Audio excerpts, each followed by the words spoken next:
Just want to say good morning to everyone. Good morning. Good morning. If you can come on camera, that would be awesome. We'll be taking some pictures later. We have a great lineup today, and I'm so excited for each and every speaker and for you because I know you'll be leaving with some nuggets today. Good. So I just want to say I'm doing double duty today. My partner and my beautiful partner, Olga Kamina, some came up, she couldn't make it today. So I said, I can rock this. I can do this. God is good. It's always good to have help, but I always like a challenge. So again, to everyone who's joining, if you can come on camera, awesome. And just type in the chat where you're from and what time it is. For me, I'm in Dover, Delaware, and the time is now 10:01. I know for some people it's like 7:01. So I am so grateful. Thank you for joining. So the Bahamas 10:01. Yes, winters. Awesome, awesome. So with that being said, as people come into the room, I just want to share a little bit. My name is Diane Cunningham. I'm the I'm the founder of Ascend Your Path Speaker Experience. And I share this business. It's under our umbrella, You Transform 360, which we've been in business now 3 years, and I've been doing the speaker experience for now 5 years. It's been a dream of mine, and so many speakers have crossed this platform. And today I'm so honored to have four more cross the platform. And I'm going to ask for a little bit of grace from now because we may go over time a little bit because I have our celebrity speaker, which is AC Caswell from the Raiders, the Oakland Raiders, former NFL player, and he will be joining us shortly. Oh my God, I got appreciate. I got this is amazing. So loving this. Let's hear something. Let's see who has something they're grateful for. Hey, Prasheen, all the way from South Africa. Loving it. All right. So you can type in the chat. So we have people type in the chat where they're from. So if you can type in if you can share with us, or you can unmute yourself and share with us something that you're grateful for. I am grateful for you. Marianne, Toronto. Toronto's in the house. We look at the chat. We have Vancouver Island, Jan. So I know some of the people. So we have Bahamas is already in the house. We have the USA in the house. South Africa is in the house. Florida is in the house. Yes. So I know time is really tight today. So as we're going to be feeling in, kind of coming in shortly. But I just want to say that give me some grace of my own today, like I said. And my name is Diane. I'm the founder of Ascend Your Path. It's the safe space for you to share your message. This came as a whisper to me 5 years ago. And within 6 weeks, we launched our first speaker summit. And here we are every month, the last Saturday of every month, I've been hosting this for 5 years. And I just love all the people that has crossed this stage. Many of you are here as previous speakers. And I invite you to come back. And, if you want to come back, book your spot now because, I have to tell you, we're booked all the way, solid booked into February of next year, which is a great thing. So I'm grateful for that. But I just want to say thank you for joining us this morning. You could do anything you want to do with your Saturday mornings, but having you here means a lot to me. So I don't take it lightly. And just to save time, I just want to introduce our first speaker who's from the Bahamas. But before I do that, let me do a little bit of housekeeping. My partner usually does that. We're not going to have any breaks. It's 2 hours long. We're not going to have any breaks. But if you want to, step away, that's fine. But I would like for you to put your camera on. We're going to take a group photo later on. And maybe after this, maybe an hour in. Okay, so if you want to get ready and get your face put on your Zoom face, that would be nice. And that's it. No, Marissa. I mean, Marissa already has hers. You see that bright smile? Her teeth is just blinging. But I just want to say thank you, everyone, for joining. And as I bring on my first speaker, Marissa, I'm so excited to have you join us on this Thank you. platform. Thank you.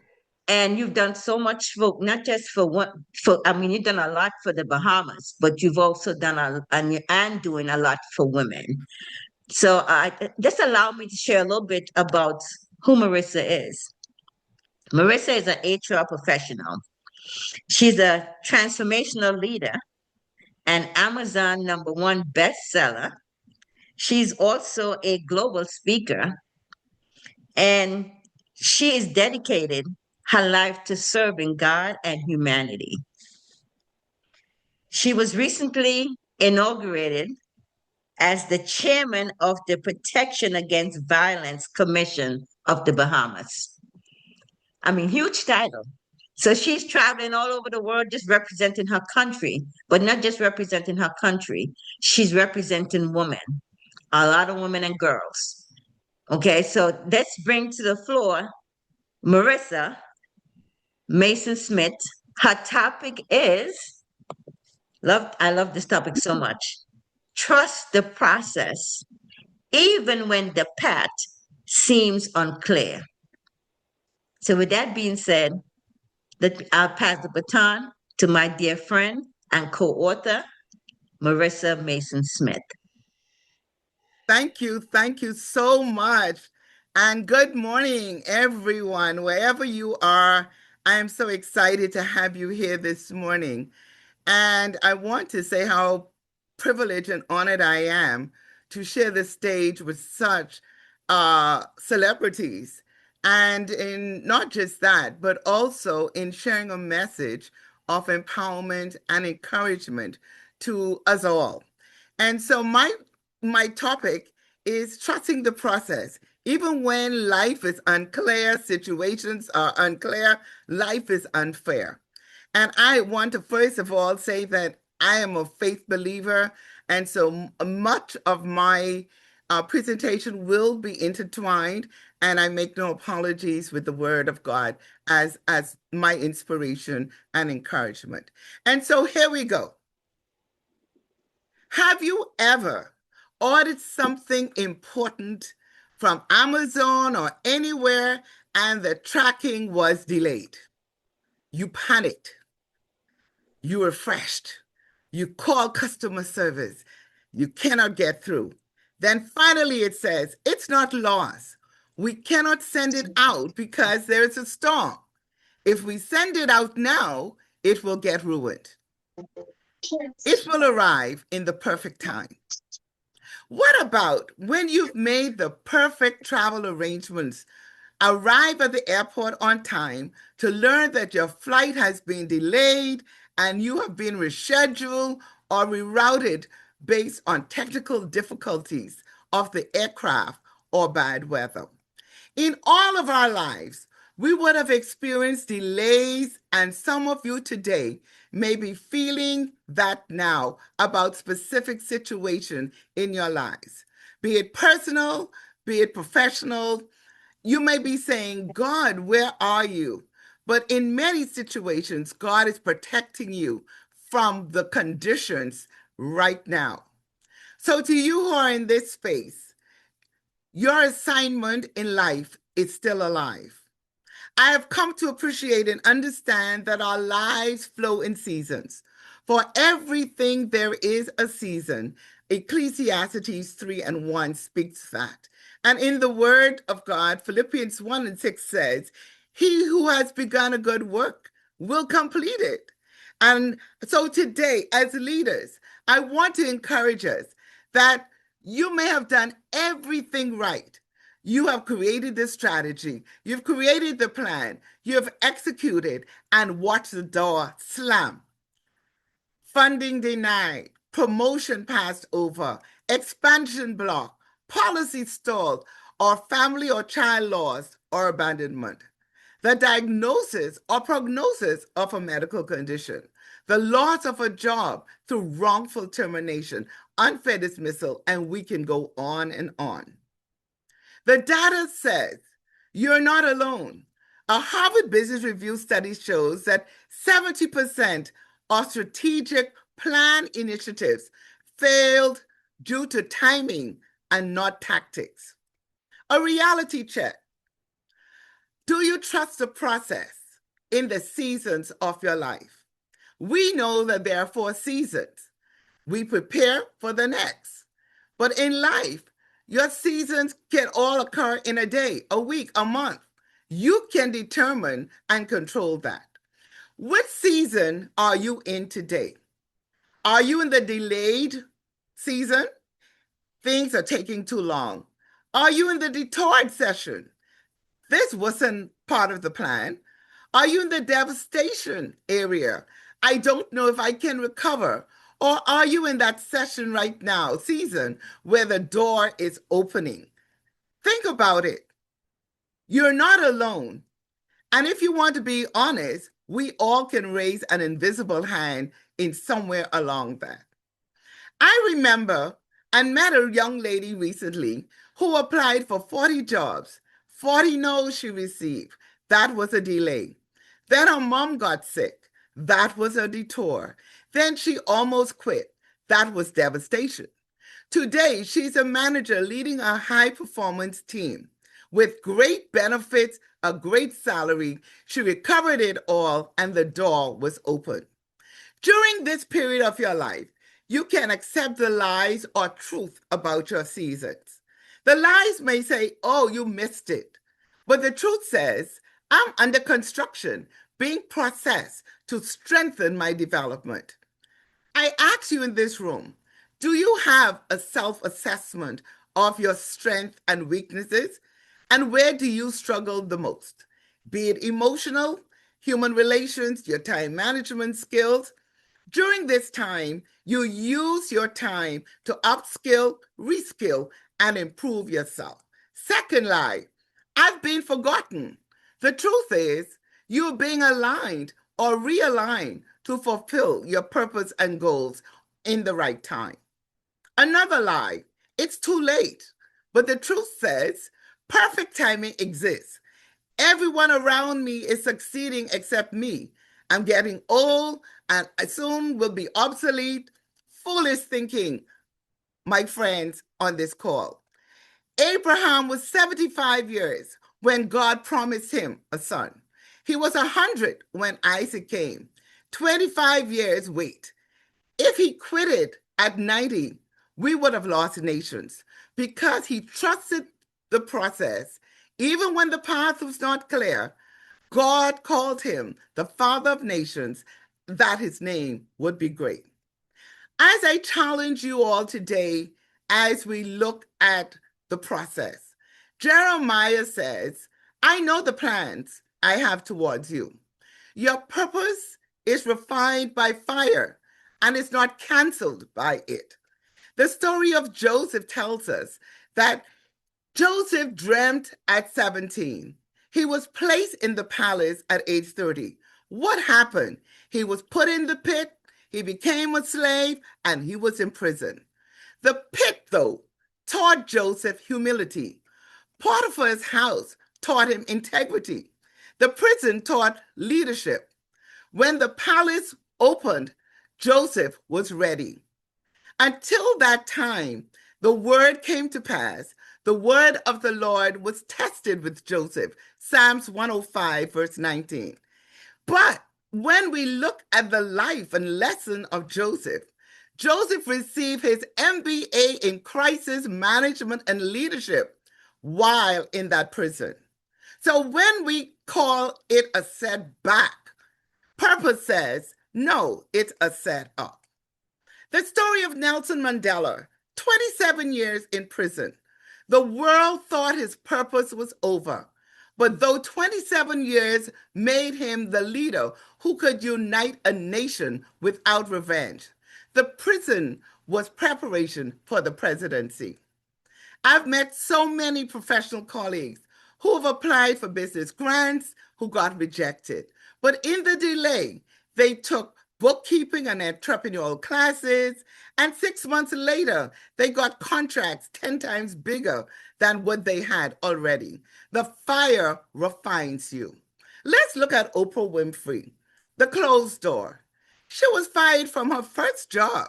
She was told she was unfit for television news.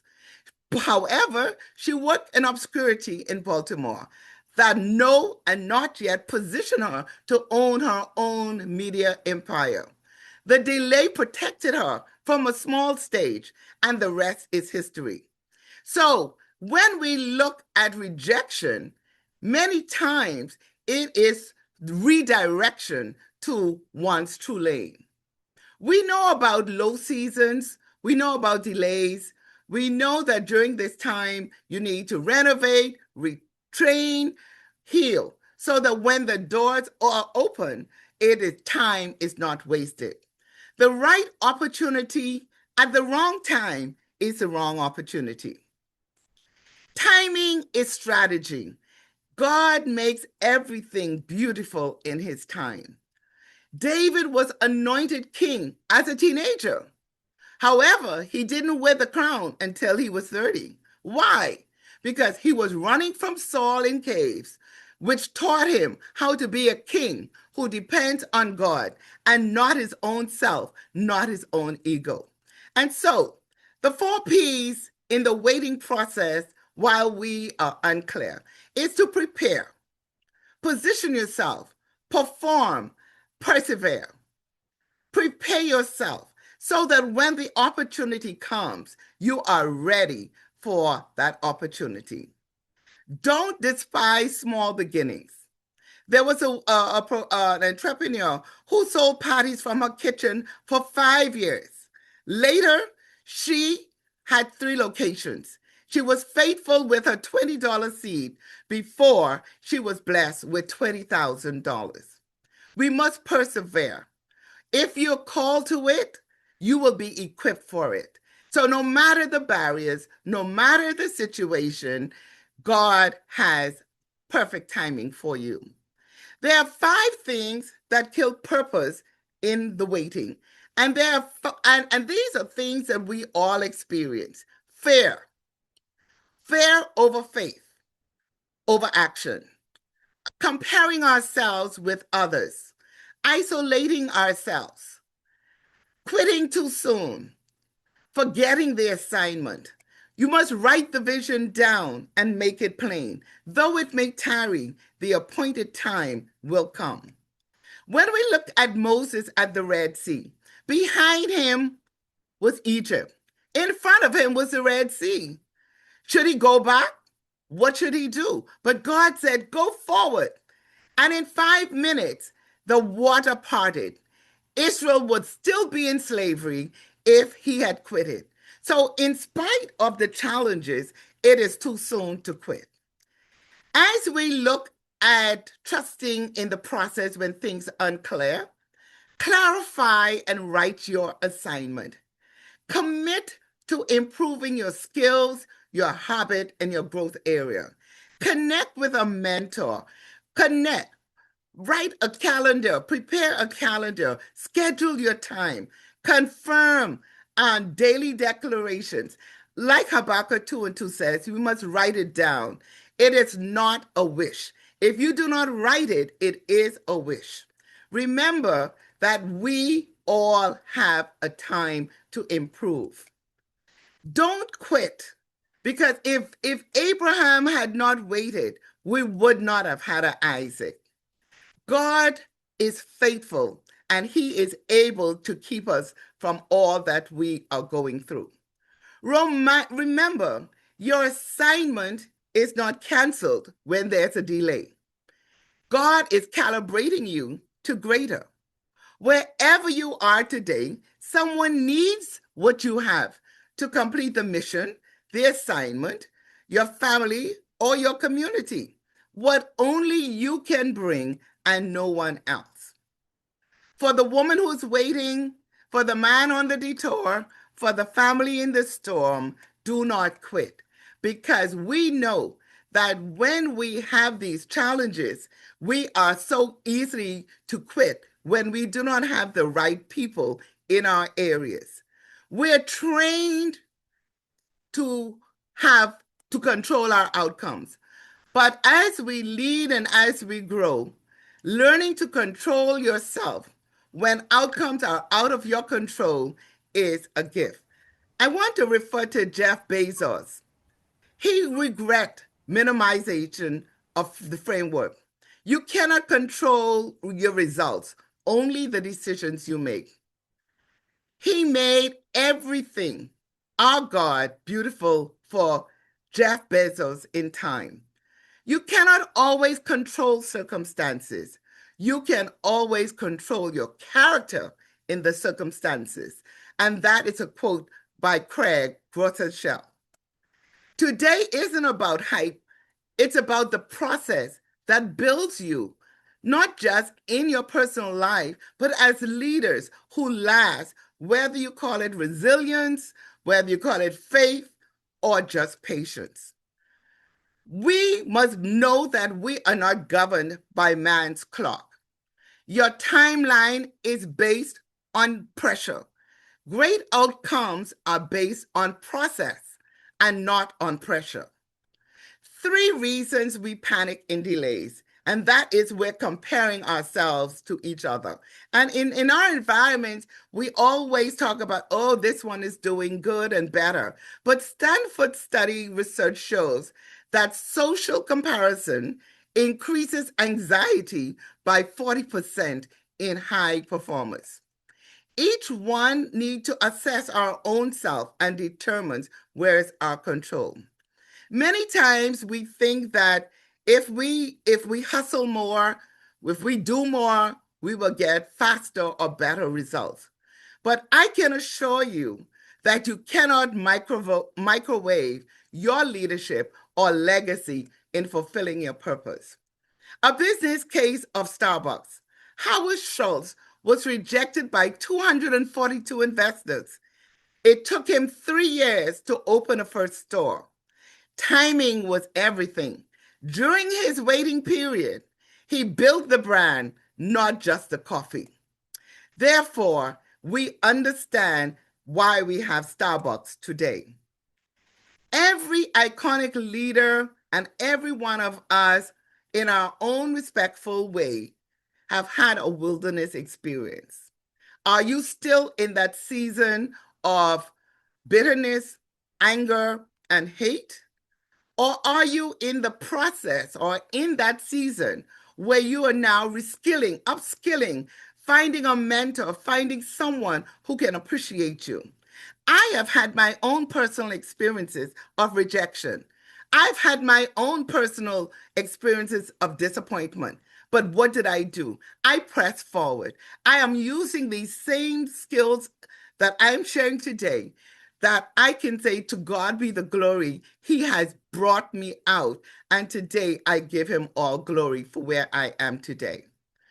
Remember that when Joseph was in that pit and in slavery, we know that he saved nations.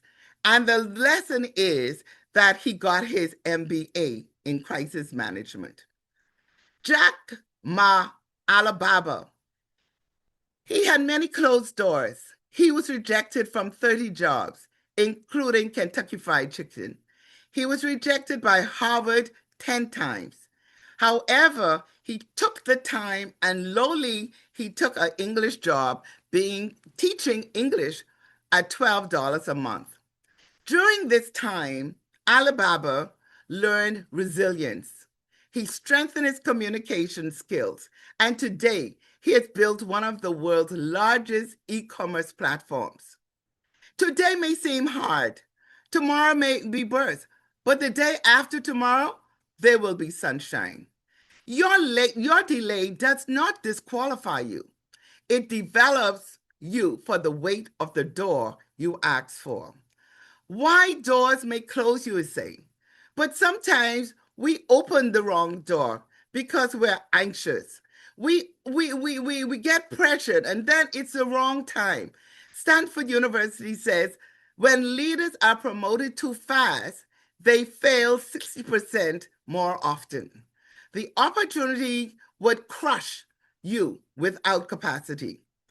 You may be the wrong person. You're saying, I have all of the qualifications, I've done all of this, but the delay is burning off your ego impatience. There are no shortcuts in this process. Don't ask for the platform or the experience or the promotion until you've built character to survive it. In Acts 16, Paul says he was blocked from Asia, but guess what? Europe was waiting. When a door closes, remember it is for your protection, preparation, or redirection. Don't put pressure on yourself. What to do when you're waiting? Master your mindset. Rejoice in the Lord. Trust the Lord. Build. Don't complain. Disney was rejected 300 plus times for funding, but in that waiting time, he drew cartoons while waiting. Use the wait period to sharpen your craft. Deliberate practice during delays creates 10 times better outcomes. Serve in the shadows. Do volunteer work. Do things that you would not normally want to do, but get to know people. Build a network. Get to know what you want. Don't waste the wait. The wait is where the wait is built. I want to say that again. Don't waste the waiting period while you're trusting the process, when you're delayed, when you're deterred, when things are being held up. Because the WAIT is where the WEIHT is built. Your character, yourself. So don't use shortcuts. In other words, do not let a job define you or opportunities like that define you. The job sometimes you take violates your values. Do not be anxious for anything. The deal you signed out of desperation, the expansion you forced before your team or yourself was ready, getting into relations, normally the wrong ones, after divorce, separation, or death because of social pressures, even family pressures. You know, people say, oh, your biological clock is ticking. You go to a social family, you don't have any children yet. You're not married yet. Listen, trust God in the process. Because when you try to please people, when you try to force the process, you can end up in more dangerous and violent situations that you'll end up living a regret of. So you need to ensure that don't force anything. If it's not your size, remember, don't fit it. What's yours will fit you without you squeezing in it. That is why God has made us unique in our own way. And remember that unless the Lord builds a house, we labor in vain. When we force doors, it requires too much energy, sleepless nights just to keep it open. However, when we trust God in the process, when the path is not clear, a destined door is held open by forces greater than you. Your name is being called in areas that you don't even know about, but you build character, you work hard, you improve your work ethic. Remember, and I want to say 3 points, that timing is so important. Remember that your delays are never your denials. They're deployment strategies, and there are 5 universal promises in process. Remember, you're not forgotten. I have engraved you in my hand, says the Lord. It's working together. Remember that all things work together for good for those who love the Lord. For our light afflictions are momentary. So no matter how heavy the load may be, remember that God can suddenly turn it around. As we saw in Joseph's life, when in 24 hours he became the prime minister. Wow, what a God we serve. God can change your life in one moment, but connections, healthy relationships, and the right networks will help catapult you to that. And that's why I believe strongly in mentorship and coaching. And this is something we don't want to invest in our lives, but it is part of your growth process. Remember, it's all worth it. God makes everything beautiful in his time. God does not need your help. And I want to draw the illustration in John 11 about Lazarus. And we do know that when little Lazarus died and all his family was all up in arms and upset and like, God, why are you not here? You know, if you was here, my brother would not have died. But God, you're so late. But God wasn't late for healing. He was right on time for the resurrection of Lazarus. God wants to resurrect some things in your life, things that you thought may have died or things that need to die.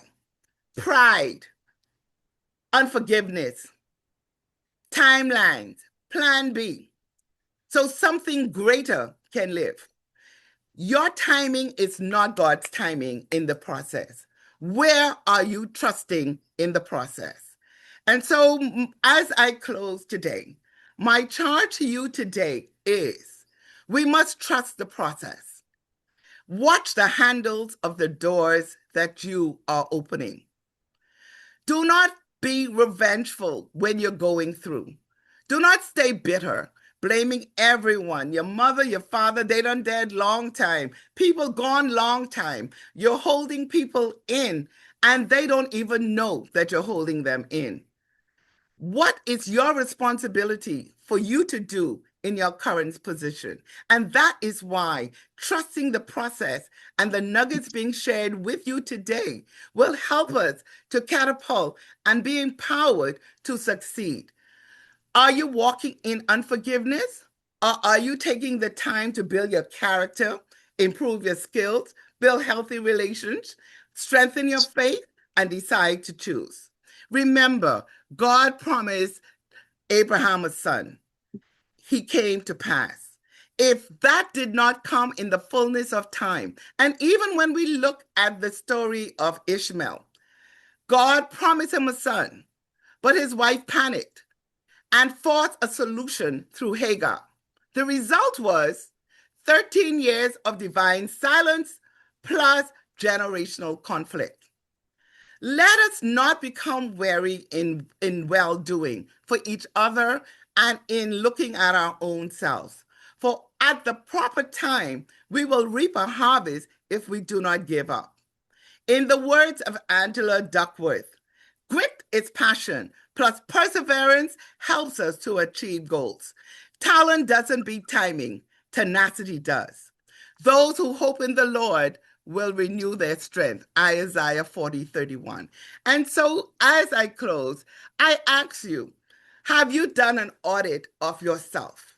Or are you just wandering around for 40 years in the wilderness blaming everybody? I ask you and I encourage you to know that whatever delays, detours you may experience, maximize that time because you're being protected, you're being prepared, and you're being redirected in alignment for what God has for you. Build in the weight, build your skill system. And so I encourage you, and as I make this declaration over you today, I will not panic when doors close. I will not confuse delay with defeat. I believe the process is producing something in me that the promise requires. I will lead myself well in the waiting process so I can lead others well in my winning season because timing is strategic, growth is intentional, and I will not give up before my suddenly comes. God is a suddenly God. The best leaders are not the fastest, they are the most faithful. So today, do not look at the closed doors at the end of your life. Remember that they didn't stop you, they cannot stop you. You must trust the process and let's celebrate the victories of your journey.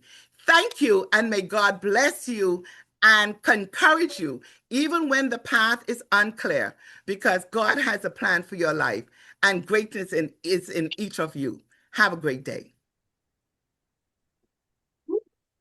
Wow, wow, wow. That's all I can say. Wow. Marissa, that you just hit everything there. Thank you so much. So now I know I took a lot of notes and actually my pen was gone. So let's see in the chat. Does anyone have any questions for Marissa? Because this is Q&A time and it's a tight schedule today.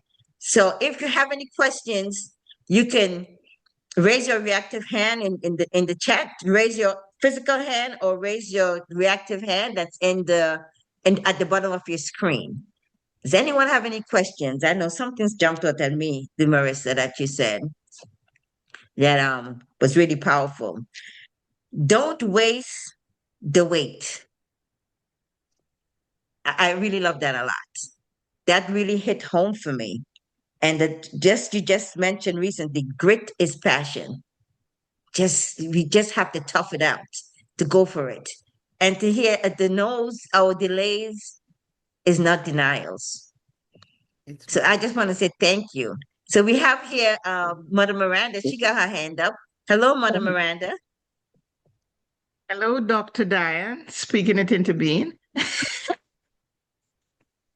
What a wonderful presentation from Dr. Marissa Mason Smith. I felt the energy, and I just imagine Paul, carrying over the same energy from when he was persecuting the Christian to doing the work of God.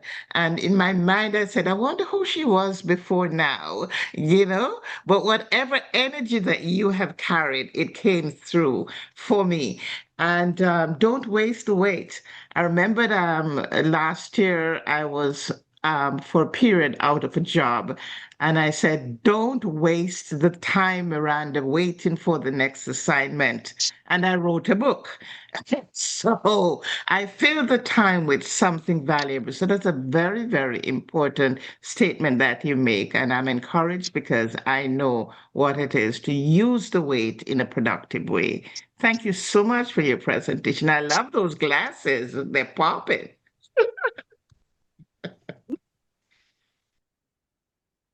Okay. So any more questions for we have is that Teresa? Teresa, I guess you had your hand up. I really don't have a question, but I just want to say that everything you spoke about has been my motto. And trust the process, keep the faith, and enjoy the journey are my three main mottos. And I love the way you use the Bible for our examples of how we can keep on pressing. And the weight, the WEIGHT, that is the weight that causes the pressure that brings out the diamond. And I thank you so much for everything you shared with us this morning. Thank you. Thank you. Thank you, Teresa. Any more questions for Dr. Marissa Mason Smith before we go on to our next speaker? I got a lot out of this today. It's too soon to quit. Yes, We have any quitters Diane? in the house? I know we ain't got no quitters. I hear my name. Is that my dear sister Hortensia? Yes, this is Linda. Linda? Hi, Linda. I don't. Hi there. I really enjoyed that. I don't know if you can hear or see me, but I really enjoyed what she said.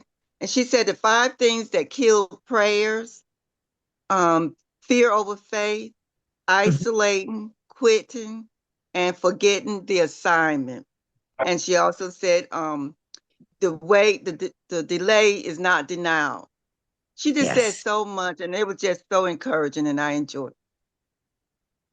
Yes. So just keep in mind that we're gonna have the replays gonna be going out at the end of the week. So you all gonna have it in the full entire experience, speaker experience, and also it's gonna be edited down to each individual speaker.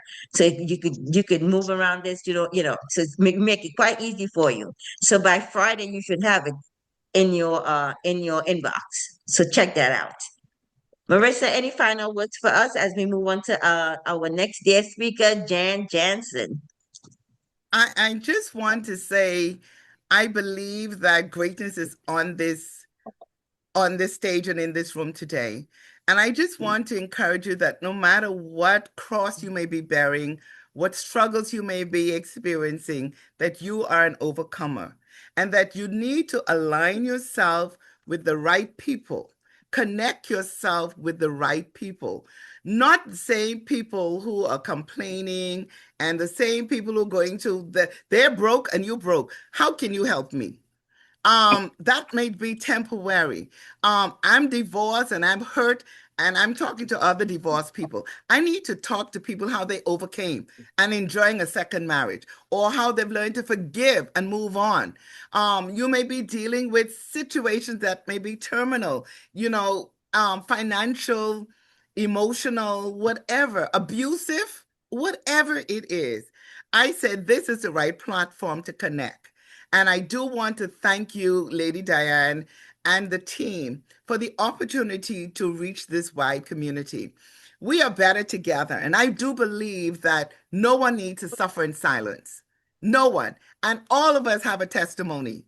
But we have to be confident, be trusting, and know that I need help. If you need help, you need to reach out for help. And I believe in mentorship, extreme importance of mentorship and coaching. And so I encourage you all, let's get through this together because we're not going to leave this world alive anyway. So while we are living, let's live it abundantly and let's live it victoriously. God bless you all. Thank you. Thank you, Dr. Marissa Mason Smith. And Marissa do have a free gift. I'm gonna put to Marissa. What can you type your email in the chat?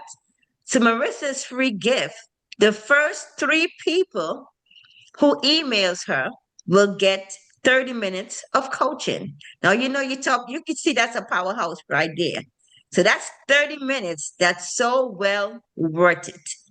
Okay, it's also gonna the email to I know Marissa, I know they're gonna be emailing you right away.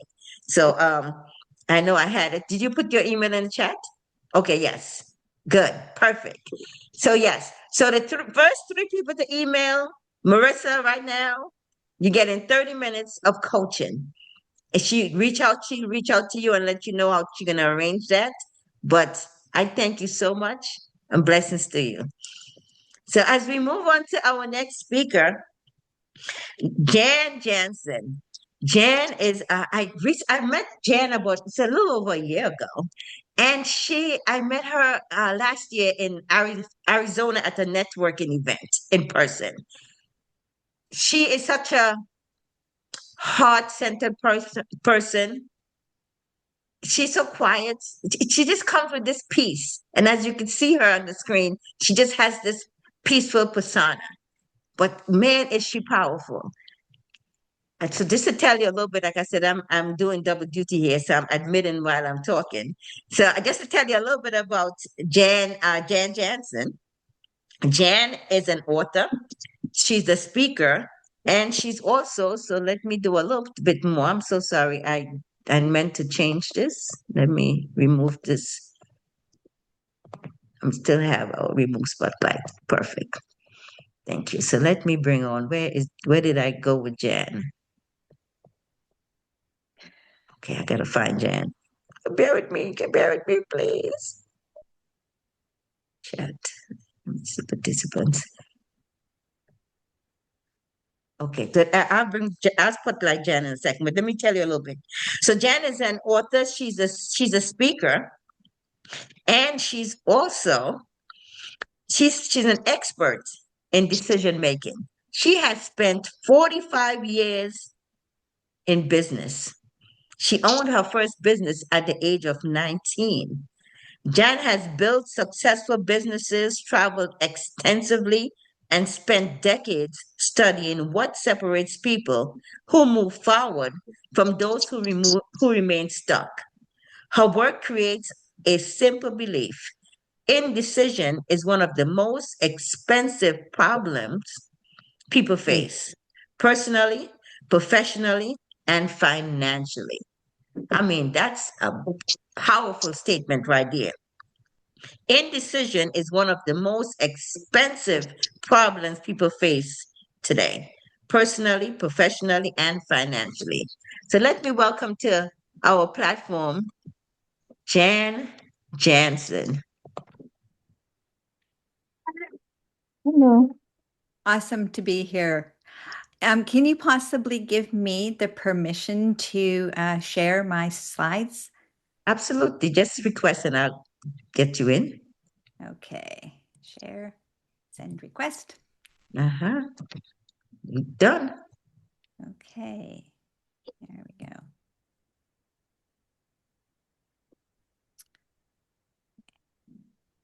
F5. Okay, So if you're sharing your slides, we don't see it yet. Is that what it is? I am sharing them. Are they not showing up? No. Okay, well, let's do this again then.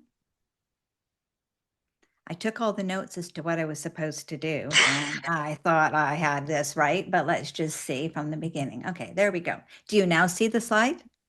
No. Oh my goodness. I Okay, well, that's not good.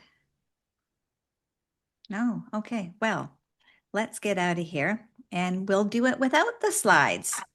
That's always fun. Okay. Coming back to Zoom. Okay, it is what it is. Okay, well, good morning, everyone. Can we just acknowledge something right from the beginning? I don't know where you're from, but I'm on the west coast of Canada. This started at 7 a.m. in the morning, and it's Saturday, and we're here. I think that's just kudos to everyone. So thank you for being here.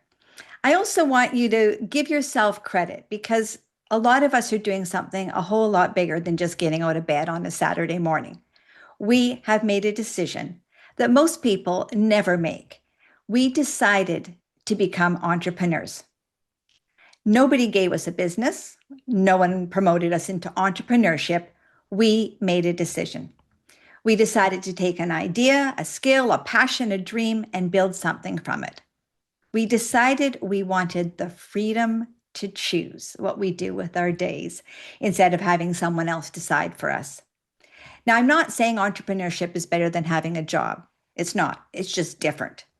Most people are perfectly happy building someone else's dream. I remember once going for an interview. My business wasn't doing well, and I did this interview, and the man looked at me and said, "Jan, you are so unemployable. Go home and make your business work." And it was some of the best advice I ever had. Entrepreneurs, you see things differently than other people see them.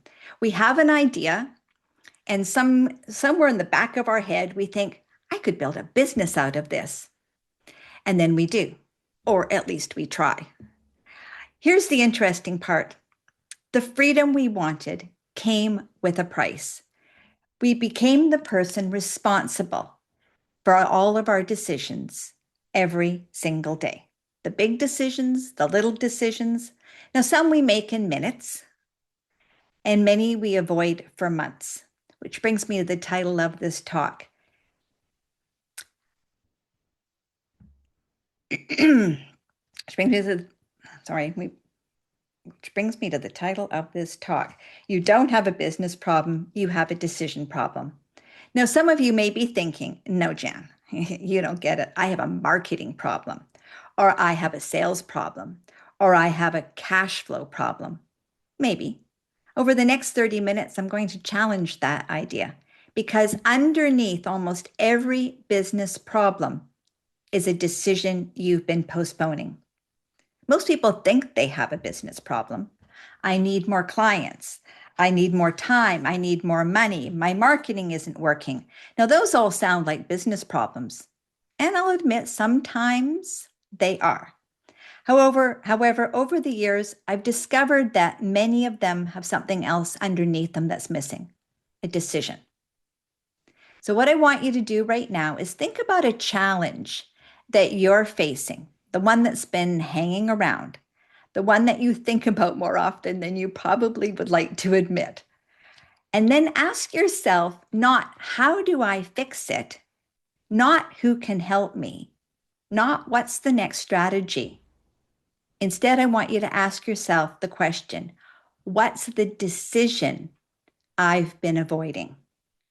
Because decisions create direction. And without direction, even the best strategy isn't going to help you. You can work harder, you can read more books, you can hire a coach, you can take another course, you can download another AI tool, become more efficient. Yet if you haven't made the decision that needs to be made, you're simply becoming more efficient at going around in circles. That's why I don't believe people have a business problem. I honestly believe they have a decision problem. Now, that could be raising your prices. It could be letting go of a client, hiring a person that you've needed for months and have put off, letting go of something that no longer serves you in your business, or admitting you've been trying to make something work that you should have walked away from months ago, maybe even years ago. The business problem is usually the symptom. The decision is the cause. Once you make the decision, the problem often begins to solve itself. Not because business suddenly becomes easy, because you're finally moving in the right direction. So every business problem has a decision underneath it. And I want to prove this to you today.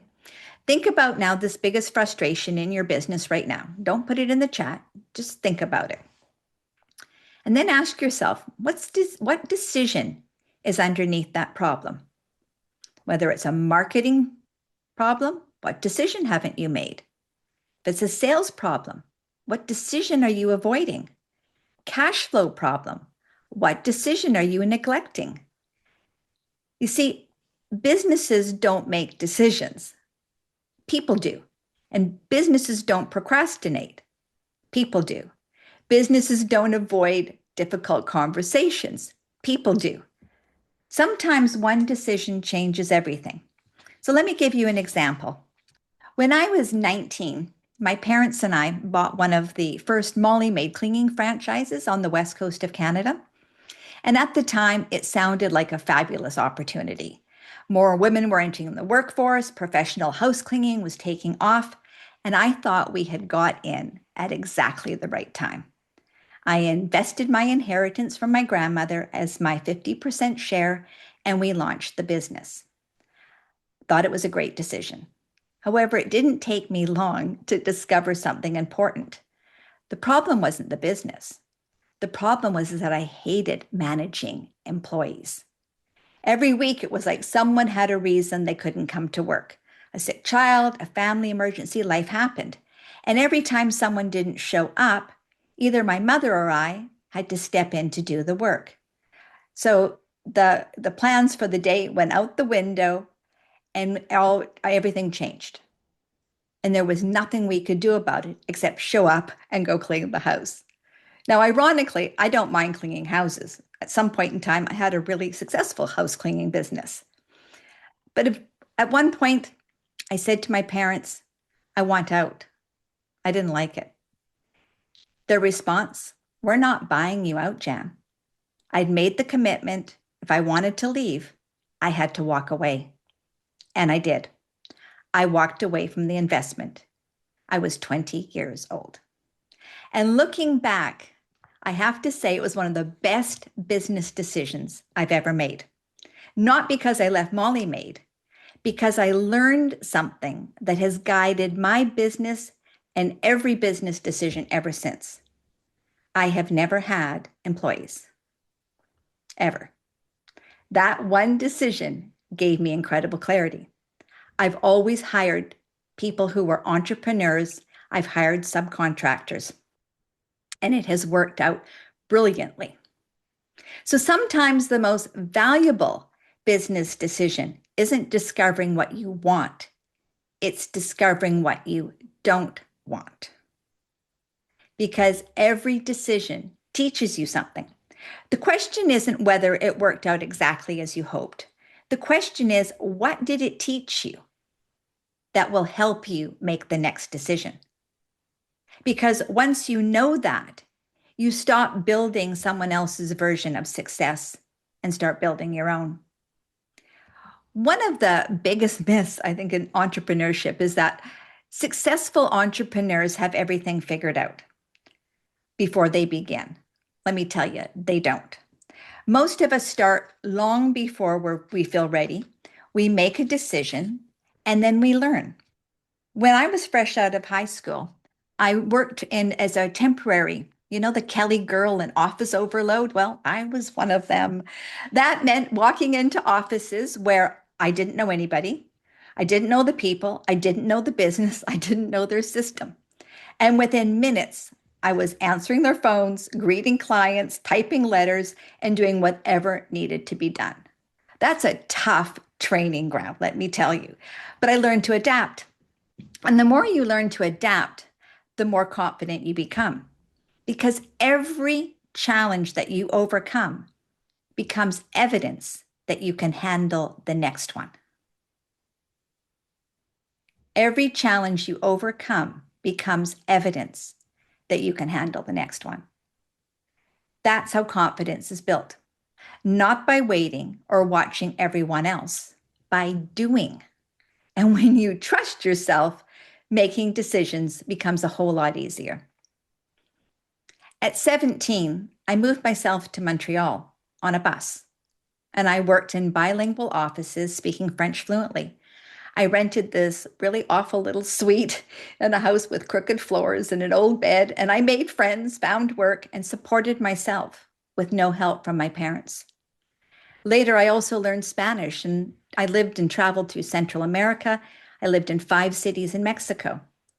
Why am I telling you this? Because decisions stretch you. They force you to become more resourceful, more adaptable, and more confident than you ever thought possible. That's what decisions do. They don't just change your circumstances, they change you. They change how you handle life, and that's really exactly what entrepreneurs need to do every single day. When I entered the automotive industry, I knew almost nothing about it. I knew how to drive a car. That's the closest thing I knew to the automotive industry. That was the extent of my experience. I had to make a decision. Was I willing to become a beginner again? I decided I was willing to learn. And eventually I built 3 successful businesses in that industry. Recently, I renovated my house after moving to Vancouver Island. Again, I made a decision. I learned. I didn't know how to renovate a house. I didn't know what I was doing, but I asked questions, made decisions, and got it done in 6 weeks. These were renovations that most people would have taken 6 months to do. Do you see the pattern? Now, the reason I'm telling you this is because confidence isn't what comes first. The decision comes first. And then you learn, and then you solve problems, and then you adapt, and then you make mistakes and discover that you survived them. And that's an important thing. Mistakes don't kill you. That's how confidence is built, not by waiting, by doing. So confidence doesn't mean doing everything yourself. It means trusting yourself to figure out the next step. Sometimes you learn it, sometimes you hire it, sometimes you just ask for help. What matters is that you keep moving. Every challenge you overcome becomes evidence that you can handle the next one. And that's why every decision becomes a little easier than the last. The biggest decisions don't just change your circumstances, they shape who you become.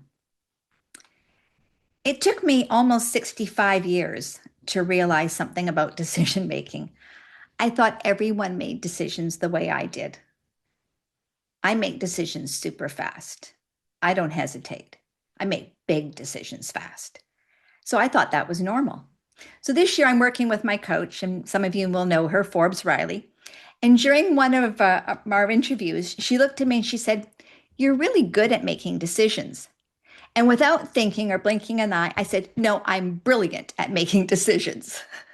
She heard it at the same time I did. It just came flying out of my mouth. She looked at me and she said, "I suck at making decisions." Now we're on camera. This is on her YouTube channel. So I'm not telling stories out of school. And I looked at her and I thought, this is a woman who has sold over $1 billion worth of products. She's built an extraordinary career, incredible success. And here she is openly admitting that making decisions is something she struggles with. And I have to say, that conversation changed my life. Not because Forbes taught me how to make decisions. That's not what happened. What helped me realize is that something that I didn't know before. I had never thought of decision making as a skill. I just simply thought it was how everyone operated. So I started looking back over my life, not as a collection of stories, but as a collection of decisions. Because now I really got from that conversation how important decisions are, and that not everybody is good at them, and yet we make them all the time. And what I realized is that every important decision gave me exactly what I needed for the next one. So, for example, at 6 years old, I learned courage. I was the only kid sitting in the auditorium while everyone else was standing to sing the national anthem. Because of the religion I was raised in, I was not allowed to stand for the national anthem. I can still see myself, that little girl, terrified, my heart pounding, my sweat, palms sweaty, terrified, and yet doing it because I had been taught that was what I was to do. And I made the decision at that young age that I would follow what I had been taught. At 14, I decided to become a vegetarian. Now, that was not cool 50 years ago. Let me tell you, my parents were horrified. They said, "That's fine. Mom's not cooking for you." I was the only kid left at home.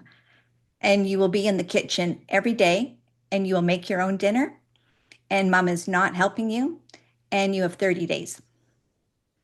That was 50 years ago. I'm still a vegetarian. That taught me tenacity. At 17, I got on that bus and I moved myself to Montreal. That taught me independence. Years later, my first husband and I, we sold everything, left good careers, and moved to Ecuador, where we were missionaries for 4 years. Now, learning Spanish as an adult has to be one of the most humbling experiences of my life. And for the first time, I couldn't express myself the way I wanted to. Mistakes were made, sometimes embarrassing. I won't even tell you about what my husband asking for chicken breasts. He didn't use the right term for breasts. That's all I'll say. And we still laughed about that one for a long time. I had to ask for help, and you kept going. That decision taught me something I still use today. Not knowing isn't the problem. Being unwilling to learn is. Because every few years, there's something new to learn. Have you noticed? Today it's AI. Tomorrow, who knows what it'll be. The entrepreneurs who keep growing aren't the ones who pretend they already know everything. They're the ones who are willing to become beginners again. That decision didn't just teach me Spanish, it taught me humility and being comfortable saying, "I don't know. Teach me." And that was one line that I have to say, a lot of people were surprised over the years. I would just say, "I don't know that." They would look at me like, "But you're supposed to know everything." Or, "You're the leader and you're saying you don't know." And yet I have found that word, "I don't know," has made me a better entrepreneur. Every new opportunity begins with the decision to learn something you don't know today. Then in my early 40s, I walked away from a very successful networking organization I had founded called Women Empowering Women. And I spent 3 months volunteering in a small village in South Africa. It was an incredible experience. Just a moment, please.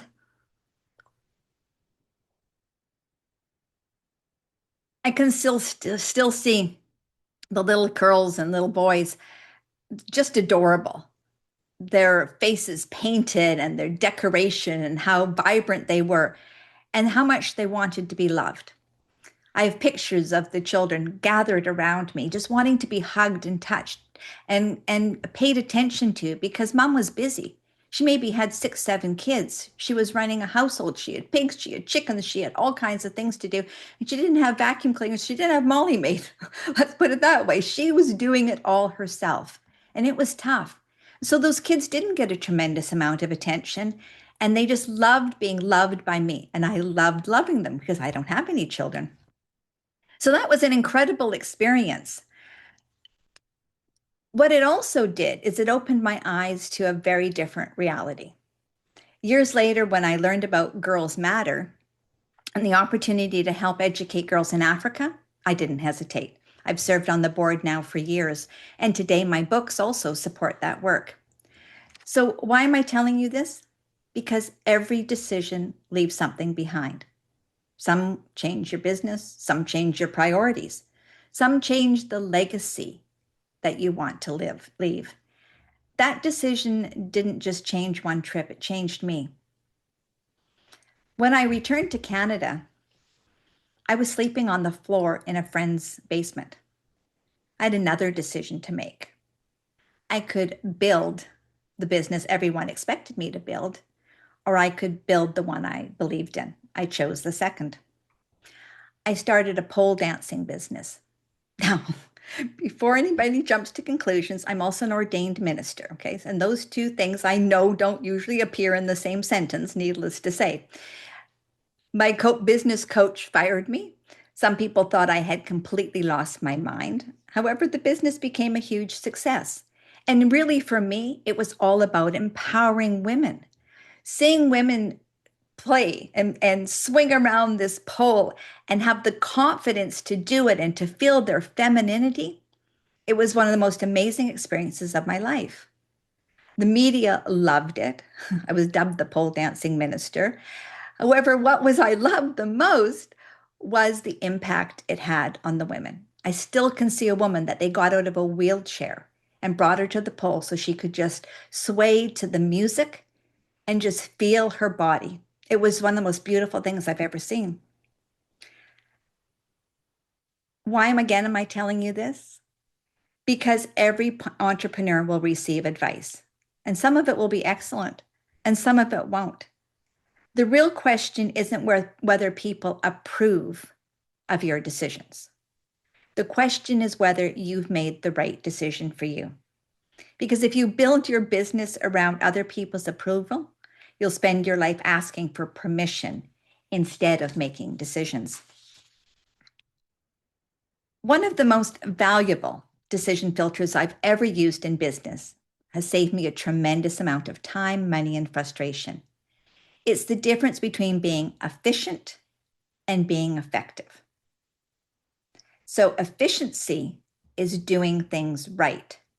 Effectiveness is doing the right things. Those are not the same. So think about yesterday. Were you mostly efficient or were you effective? So every day entrepreneurs will say, so how can I do this faster? Very few people stop to ask, should I be doing this at all? That question really is what changes everything. Because you can answer every email and perfect every graphic and research every possible option and still avoid the one decision that would move your business forward. Being busy is the most socially acceptable form of procrastination. It feels responsible, it looks productive, you may even be exhausted at the end of the day. Yet exhaustion is not proof that you accomplished something important. It only proves that you are busy. Have you ever had one of those days when you work 12 hours, you cross 20 things off your list, and you're so proud of yourself, and yet you still didn't do one thing that really mattered? Entrepreneurs are especially vulnerable to this because there's always something to do. Have you noticed? Another platform to learn, another funnel to build, another expert telling you that you need a podcast, a YouTube channel, a course, and apparently 17 reels before lunch. You can work 18 hours a day and you can still spend those 18 hours moving in the wrong direction, doing the wrong things. That isn't an efficiency problem, it's a decision problem. The question simply can't be, what can I get done today? The better question is, what is the right thing to do? That is the decision. And it's usually the harder one because doing the right thing may require you to stop something you've already invested time, money, and energy into. It may mean admitting that an offer isn't working, partnership is wrong, a client is costing you money, or the business model you've built no longer fits the life you want. Consistency matters. Persistence matters. Following through matters. There's also a point where persistence becomes stubbornness. When the facts change, your decision may need to change. And changing your mind isn't weakness. Pretending you don't know what you know is. So an efficient entrepreneur asks, how can I do this faster? An effective entrepreneur, should I be doing this at all? An efficient entrepreneur improves the system. An effective entrepreneur questions whether the system should exist in the first place. Sometimes the right thing isn't another task. It's a conversation you've been avoiding, a price you need to raise, a client you need to let go of, a project you need to cancel, a boundary you need to establish, or a decision you already know you need to make. You may not need another strategy. You may not need another tool. You may not need more information.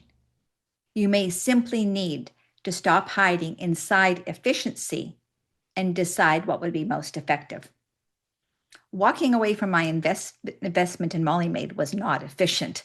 Starting over wasn't efficient. Learning an entirely new business in the automotive industry wasn't efficient. Creating a business that never existed before, my pole dancing business, certainly wasn't efficient, but they were effective because they moved me toward the life and the work that I wanted, the life I don't regret. Efficiency helps you travel faster. Effectiveness determines whether you're traveling in the right direction. There is no prize for reaching the wrong decision, the wrong destination ahead of schedule. When we began this morning, I asked you to think about the biggest frustration in your business. So I wonder if you're looking at it differently now. Maybe the problem isn't the problem. Maybe there's a decision underneath it. So let me ask you again, what's the decision underneath your biggest business problem? Is it a conversation you've been avoiding? A price you've been afraid to raise? A client you've outgrown? A project it's time to finish? Or one it's time to walk away from? Over more than 40 years in business, here's what I know. It isn't the entrepreneur with the biggest business or the biggest budget who wins. It's the entrepreneur who's willing to make the next decision again and again and again. Looking back over my life, I don't remember every marketing campaign, every website, or every logo. I remember the decisions to start, the decisions to leave, the decisions to begin again, the decision to trust myself, the decision to keep going. And that's also the reason why I wrote the book, Life's Too Short for Maybe. Stop overthinking, start deciding. I didn't write it because I think people need more motivation. I wrote it because I think there's a better way to make decisions. Because once you become a better decision maker, everything changes. Your business changes, your confidence changes, your relationship changes, your life changes. So I'd like to leave you with one question. What's the one decision you've been putting off that once you make it, changes everything else? Whatever it is, make it, because life is too short for maybe. Thank you.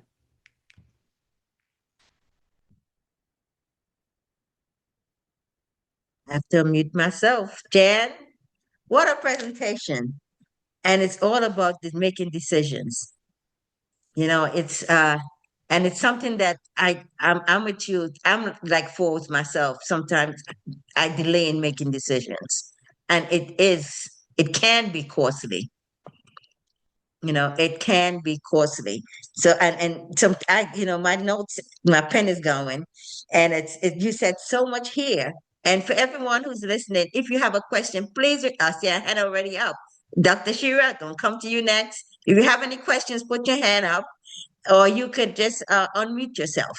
Okay, and we're gonna keep everything laser focused because we have it's a tight schedule today. So Jan, you said some things about confidence and trust in yourself. But the biggest piece for me which really resonates, is procrastination. And one of the things I learned is oftentimes when you see procrastination, twin brother is close by, which is indecision. So they go kind of hand in hand. So I really love what you said about that. So procrastination is and it really could show up as being busy. Mhm.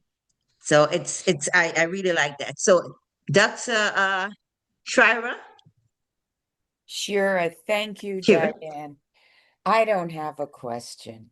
I just need to rave about this woman. I have the honor of being her editor for her books. And every time I read them, they transform my life. I've had two big decisions to make since I read Jan's book. Each time I've had the honor and privilege to call her and go, "It's decision time. Do you have time?"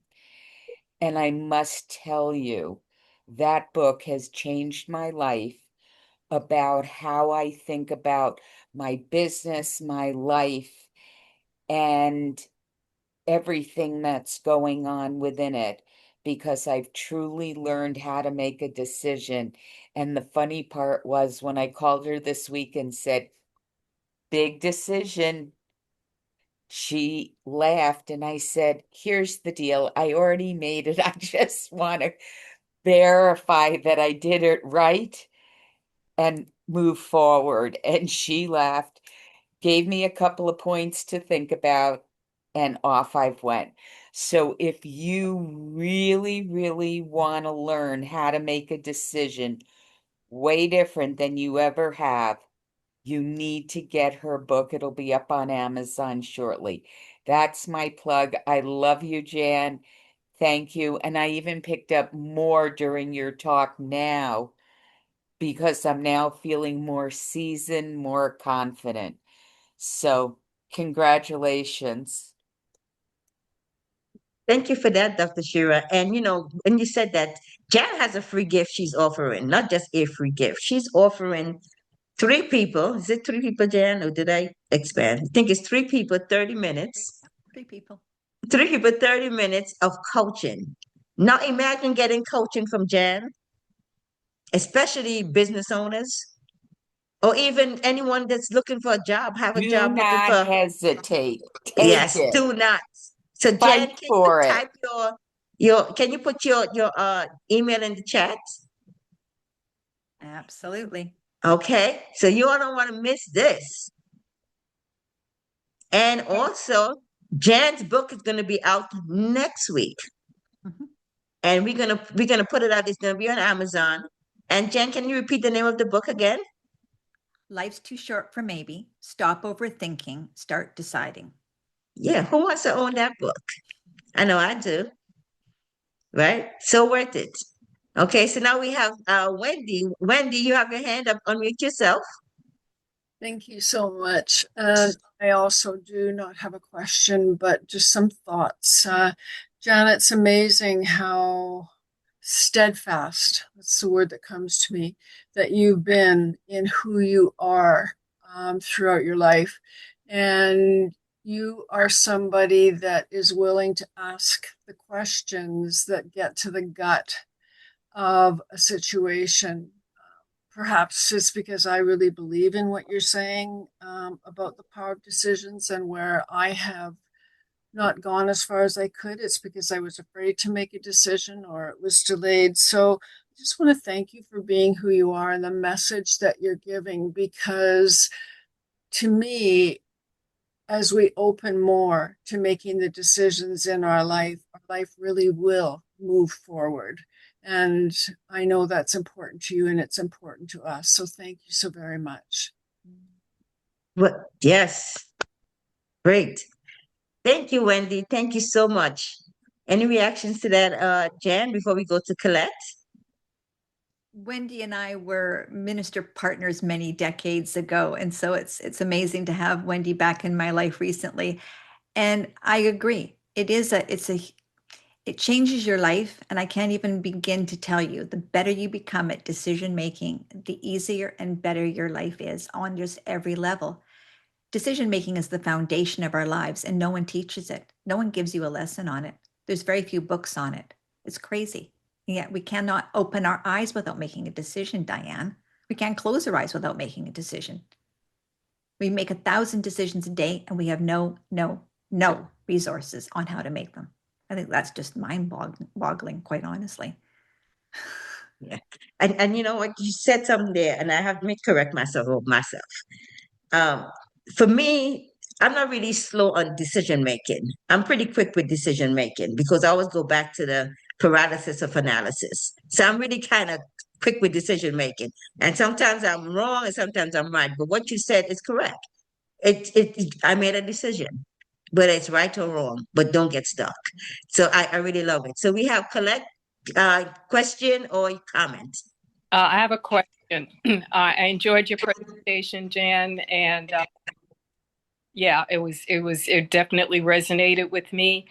You lost me with the pole dancing, so because it just doesn't look like it fits.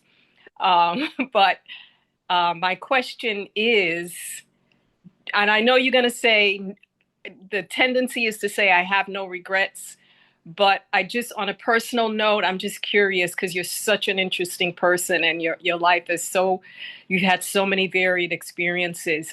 Do you have any regrets about a decision you either made or didn't make? No, I don't. And I know that sounds almost impossible because how I've always looked at the decisions, even when they don't turn out, I learned something.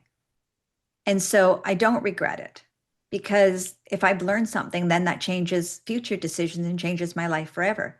So I always trust, I have a huge faith in divine timing and that everything is for a reason. So even if it's not exactly what I prefer, sometimes it's really not what I prefer, I trust it's perfect. Matter of fact, I now know it's perfect and I just move on. So is it safe to say that there are some decisions that when you look back on, you would have made differently, but you choose to find the silver lining in all of them and what you can learn? Is that what I'm hearing? Yes. I call it the no lose approach. So I always win because there's always something that comes out of it that has changed my life, benefited me, I've learned from, grown from, and I now would make a different decision potentially. But at the time, it was the very best decision I could make. So rather than waste all that energy beating myself up, which a lot of people do, it's a tremendous energy waster. I go, wow, that was kind of cool. What did I learn from it? And what am I doing differently next? And now next. And Okay. that's it. And I Beautiful. don't dwell on what could have been, could have, should have, would have, what, all that stuff. It happened. You can't undo it. We're not a rerun. We can't rerun and redo. So you make the best of it and you move on. And you appreciate that you had that opportunity to learn. Thank you. You're I welcome. love it. You get Mother Miranda. So we're Thank gonna you very keep it much. tight, and then I'm gonna move on to the next presenter. Right. Go ahead, Mother An Miranda. excellent presentation, Jan. I really appreciate it. But following on the answer to the last question, how do you therefore look at mistakes? Well, I don't call them mistakes. I call them a learning experience because it's never a mistake when we learn something that helps us to grow, to become a better person. So it's not a mistake in my world. I don't ever say I made a mistake. I go, wow, that was an interesting thing that just happened. What did I learn from it? And how would I do it differently next time? Would I do it differently next time? Only question I ask. And I love that. Get to take the lesson and move on. And I think I kind of learned that from Oprah as well. She's always a lesson. Don't get stuck there. Get the lesson and move on. So, Jan, any closing thoughts? So now, Jan, I know your email is probably piled up there, right? So again, let's repost Jan's email, and Jan, repost your email, copy and paste. And also, if someone else can do it, you don't have to do it.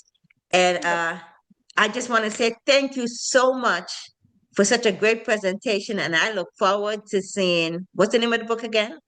Life's too short for maybe. Uh-huh. Stop overthinking, start deciding. When will it be released on Amazon? It's supposed to be out at the end of this week. Okay, so here we go. So next week, look out for Jan's new book. And she just released, maybe a couple of months ago, Devil Devil with a briefcase. Devil Stop with a Brief. winging it, start winning. And that's 101 decisions for, there's not called, none of my chapters are called chapters. Every single one of my books have decisions, not chapters. So we make decisions when we read my book. That one is 101 around businesses, around running your business. And that's from my 38 years in the organization that I was in. It was very, very effective and very, very disciplined. And I learned a lot on how to run a business. Mm-hmm. Thank you so much. So let's all give it up for Jan. Thank you so much. And we look forward to you coming back on the platform. So now I say that, let me say this. Okay. I just want to say that Ascend Your Path speaker experience is your safe space to share your message. I created this over 5 years ago, and I do it once a month, the last Saturday of every month. And I invite you, because if you have a message, you have a story, I invite you to reach out to me and be a part of this platform. Okay, so too many people learn so much from here. You know, I have professionals on, I have non-professional, it doesn't really matter. Okay, but it was really created for the person who said, I have a message and I want to share it. And they feel a little insecure. So this is a safe space. This is a safe space for you. So join this platform. Ascend Your Path experience is for you. And coming up, we have Chris Gray. He is the founder of My Father's House KC. And we have our celebrity speaker, AC Caswell. He's coming up next. So I'm going to ask for a little bit of grace. We're going to go over time a little bit today, just a little bit. Okay. So with that being said, I'm going to introduce my dear friend and co-author, Chris Gray. So I just want to tell you a little bit about Chris. We've known each other for quite some time. Yeah. Quite some time. And he's a father, newly married. So he's a husband. He's an Amazon #1 bestseller. He's a speaker and a coach. He's been in business. He with over 20 years of corporate America experience, Chris has built his reputation as a trusted mentor and leader, guiding countless colleagues to unlock their potential and pursue excellence, both personally and professionally. He is the founder of My Father's House, KC. It's a nonprofit. His topic today is fatherhood and never giving up. Chris, I'm gonna pass the baton to you, and after Chris, we're gonna close it out huge here today with AC Caswell, CEO of $1 Million Mingle. You don't want to miss that. Chris, the floor is yours. Thank you, Diane. I really appreciate it. And I'm excited to be here. And just when I heard about AC coming back, I told Diane, I was like, I got to be a part of that. And then just hearing Jan, we're real similar.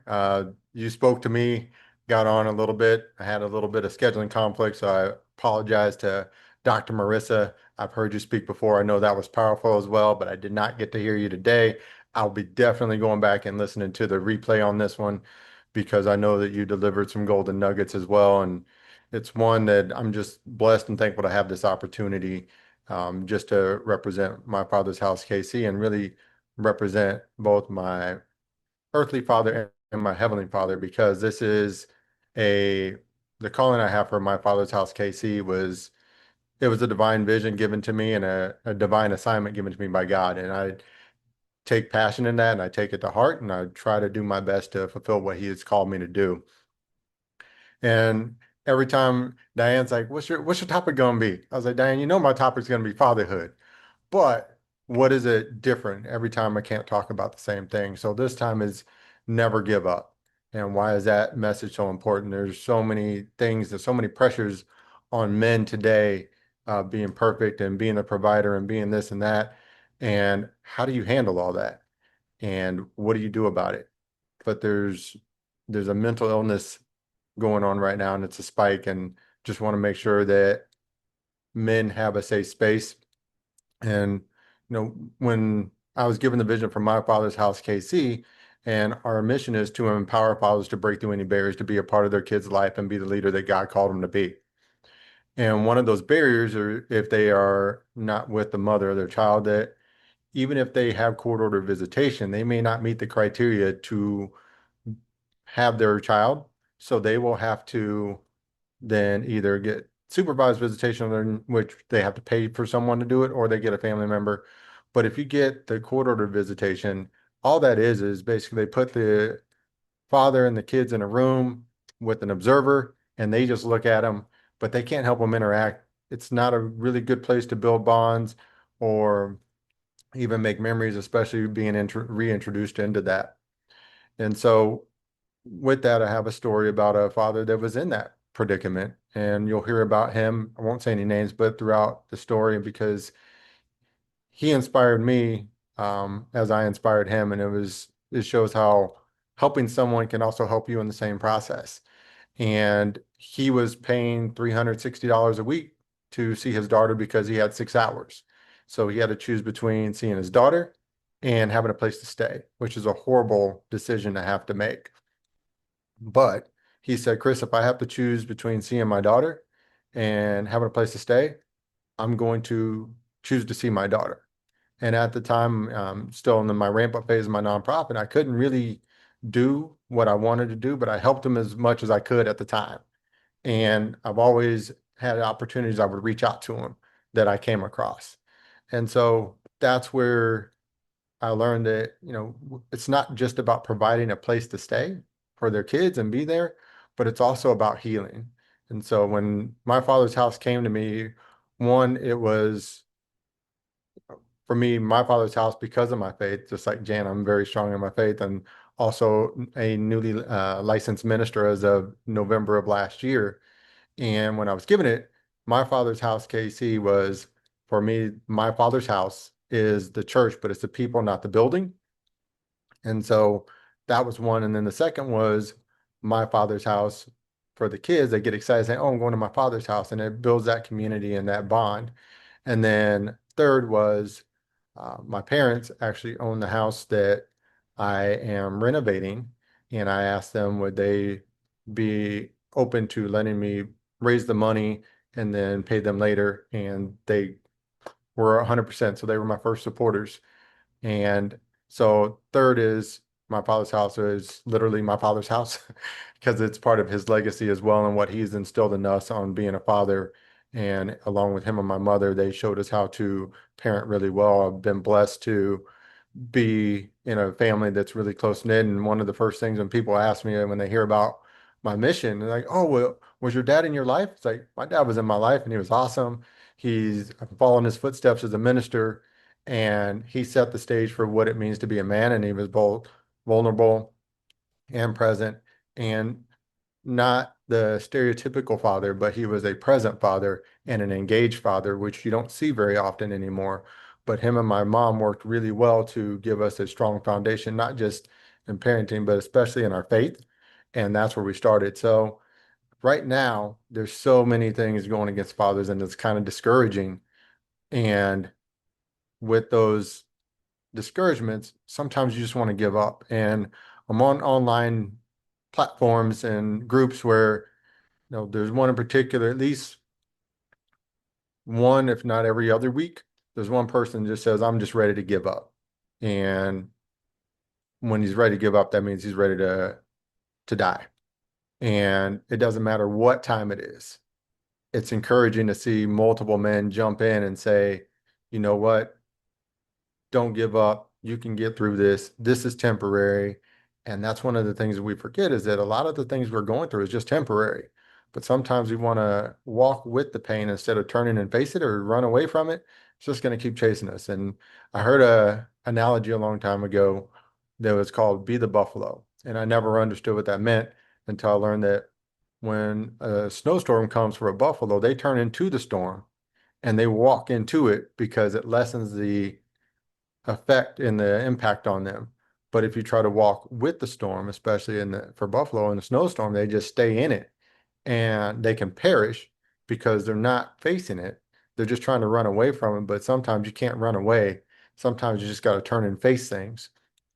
And that's what we're trying to do with my father's house and helping fathers do that, because yes, we provide the place to be, but we also are going to have a weekly accountability meeting where we help fathers heal, because if you can heal, then you're whole, and then you can be a more impactful father, where we hear the generational curses and things.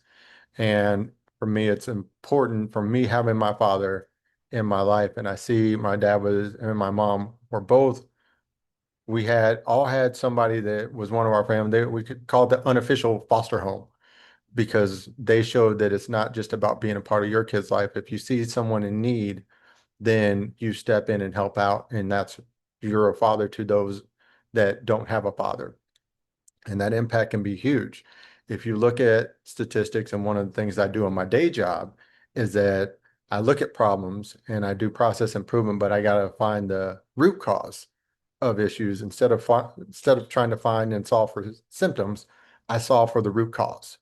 And when you look at homelessness, truancy at school, emotional and behavioral disorders, if you look at violent crimes and drug abuse and all the things that come along with that, you hear the statistics. But if you look at the root cause, most of those, over 50%, come from fatherless homes. And why is that? Because I believe that systemically, even if you look in sitcoms and things, we have we're 4 to 5 generations in of boys raising boys, or women raising boys to be men, or daughters as well. And a lot of times we focus on the father-son relationship, but we forget and don't put as much emphasis on the father-daughter relationship, because it's like, oh, we got to teach them how to be a man, but you also, your daughter's your first love, and you show her how to be loved. And that way, if you tell your daughter she's beautiful, you love her, and then when a guy comes in and tries to smooth talk her, she's like, well, I know that. My dad told me that every day. And so you set that precedent for how your daughter is. But for the son, you also show your son how to love a woman. And even if you don't work out with the mother, it is still the father's responsibility to show, like, this is the mother of my child. I need to love her as well.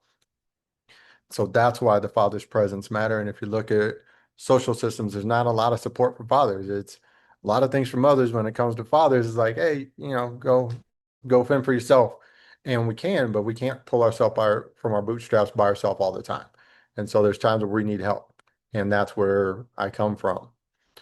But with that is,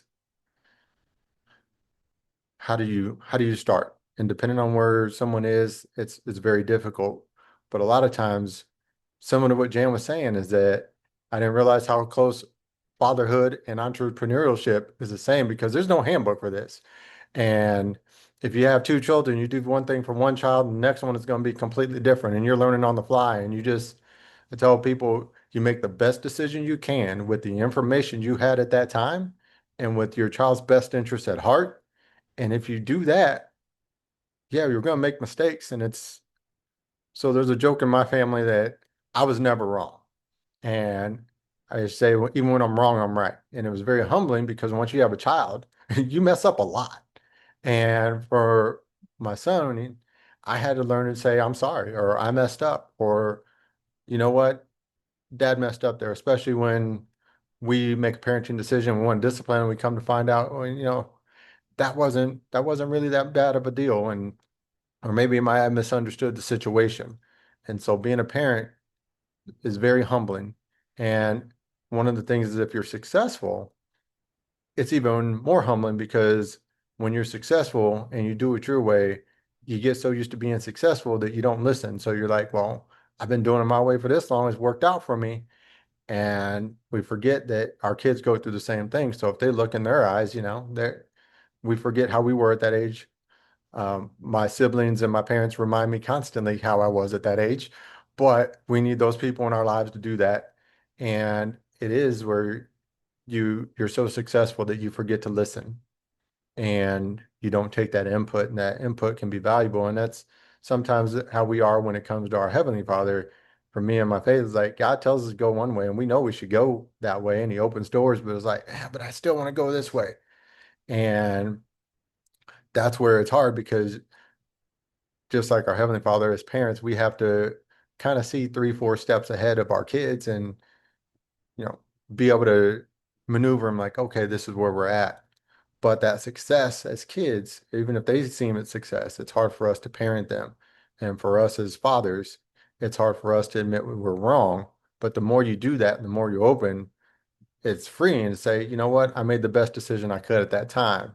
So where do we go from here? Just like Jan was saying, hey, it's in the past, can't change it, but how do we go forward and where do we go from here? And that's where I use my 20 years of experience of GE, when I work at GE Healthcare. And I've been here and it's been one where early on I was not I I was successful. And so I had a friend tell me one time, she's like, you know what, Chris, you got a lot of good things to say, but nobody's going to listen to you because you're too cocky. And it was like, that hurt, but I needed to know that. And that's right around the time that my son was hitting teenage years. And it was divine intervention, I think, because of where I was and where I needed to be. And I had to shift for being a father because there were some things that I was working on and I was trying to change my son's behavior about some of the things that I did when I was a kid. And he hadn't even known that. And I was trying, well, I know what I did as a kid, so he's doing that too. And that wasn't the case. And it did get really stressful. And for me as being success, like there was times as being a parent, it was like I just felt like I was failing over and over and over again.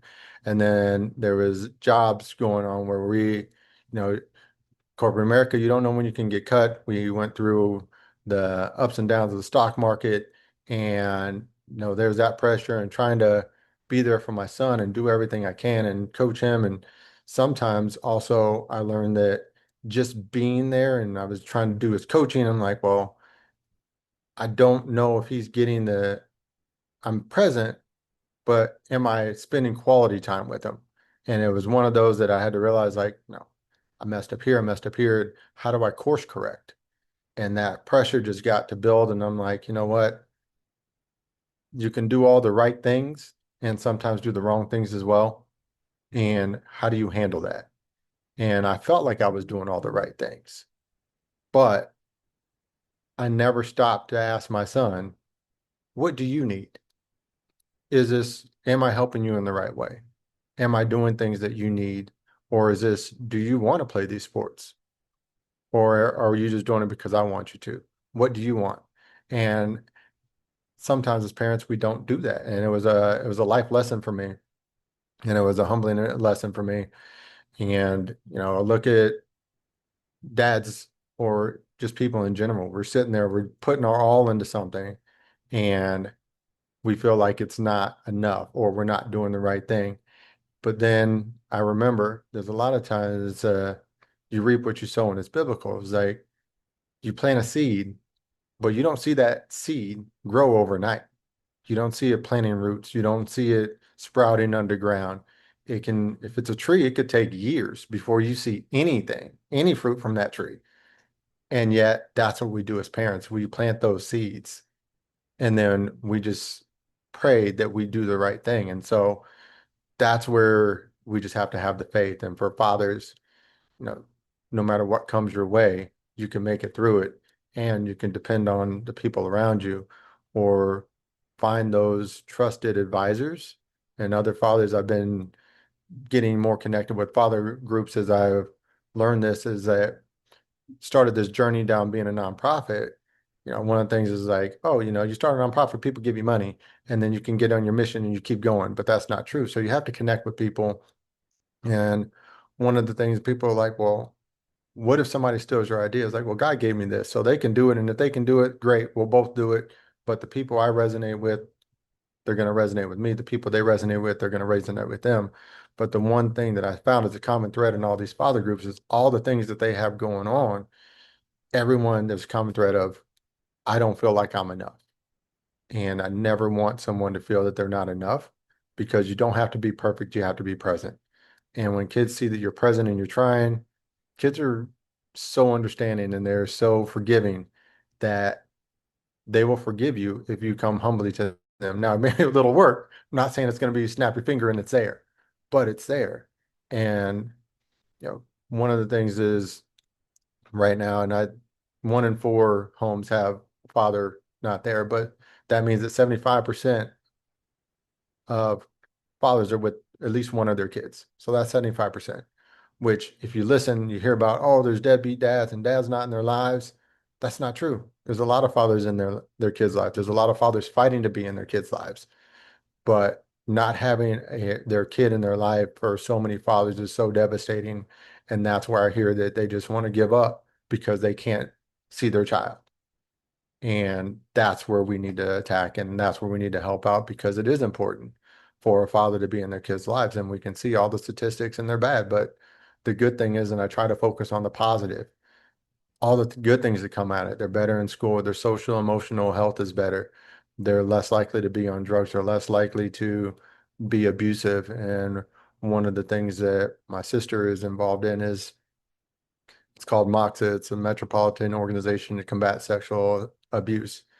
And there's a violent crimes. And if you can go ahead and give young men to understand, like, you don't have to go there, and they get the strong support and they know what it means to be a man, then a lot of those get cut down. Like, there's not a percentage that I can tell you because they haven't looked at it yet, but over 50% of violent attackers, drug abuse, and those are from fatherless homes. So if 50%, and we know that that helps out, I'm not saying 50%, but it could improve it by about 30% at the least. But it takes a father to fight to be there. And even if your child doesn't want to be, you just gotta stay there. And I tell people that, I told you success was one of mine. And I kept doing it my way, and I just did it my way, and I was successful at it. But now I realize there was a grace over me that God put on me, and it wasn't my success, it was his success for where he wanted me to be.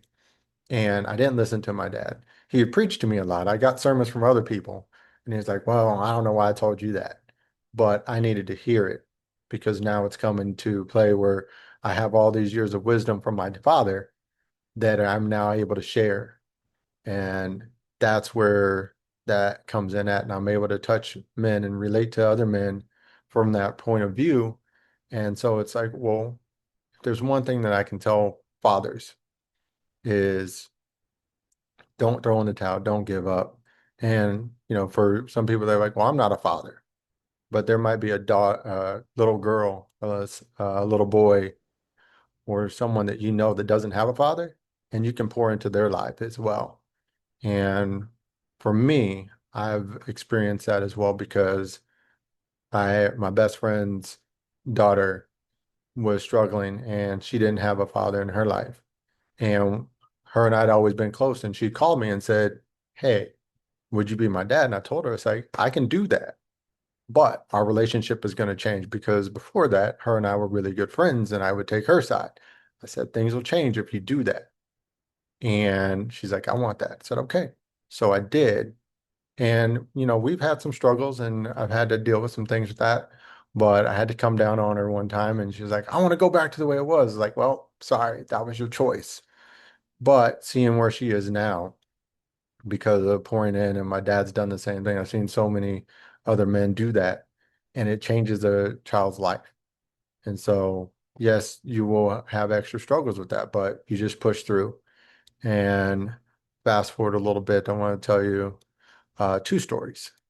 And so with my friend that I was telling you about earlier, I'd always checked in with him. And then this past year, I had an opportunity for him, and I called him and I said, hey, I had this opportunity, or would you be interested? And he's like, well, I kind of, it's bad timing because I just started a new job. And yes, that would be good, but I got a company car. I, making good money, and I have a place for myself now. And I have a place that my daughter has her own spot as well.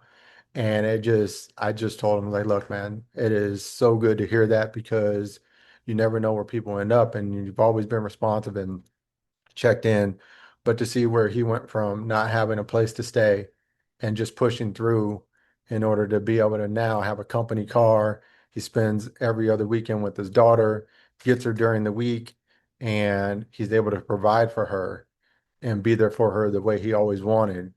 It was just a blessing for me to hear that. And that's where I told him he encouraged me. It's like, well, you also encouraged me because you helped me out and you stayed connected. It wasn't like you just helped me out one time, you always stay connected.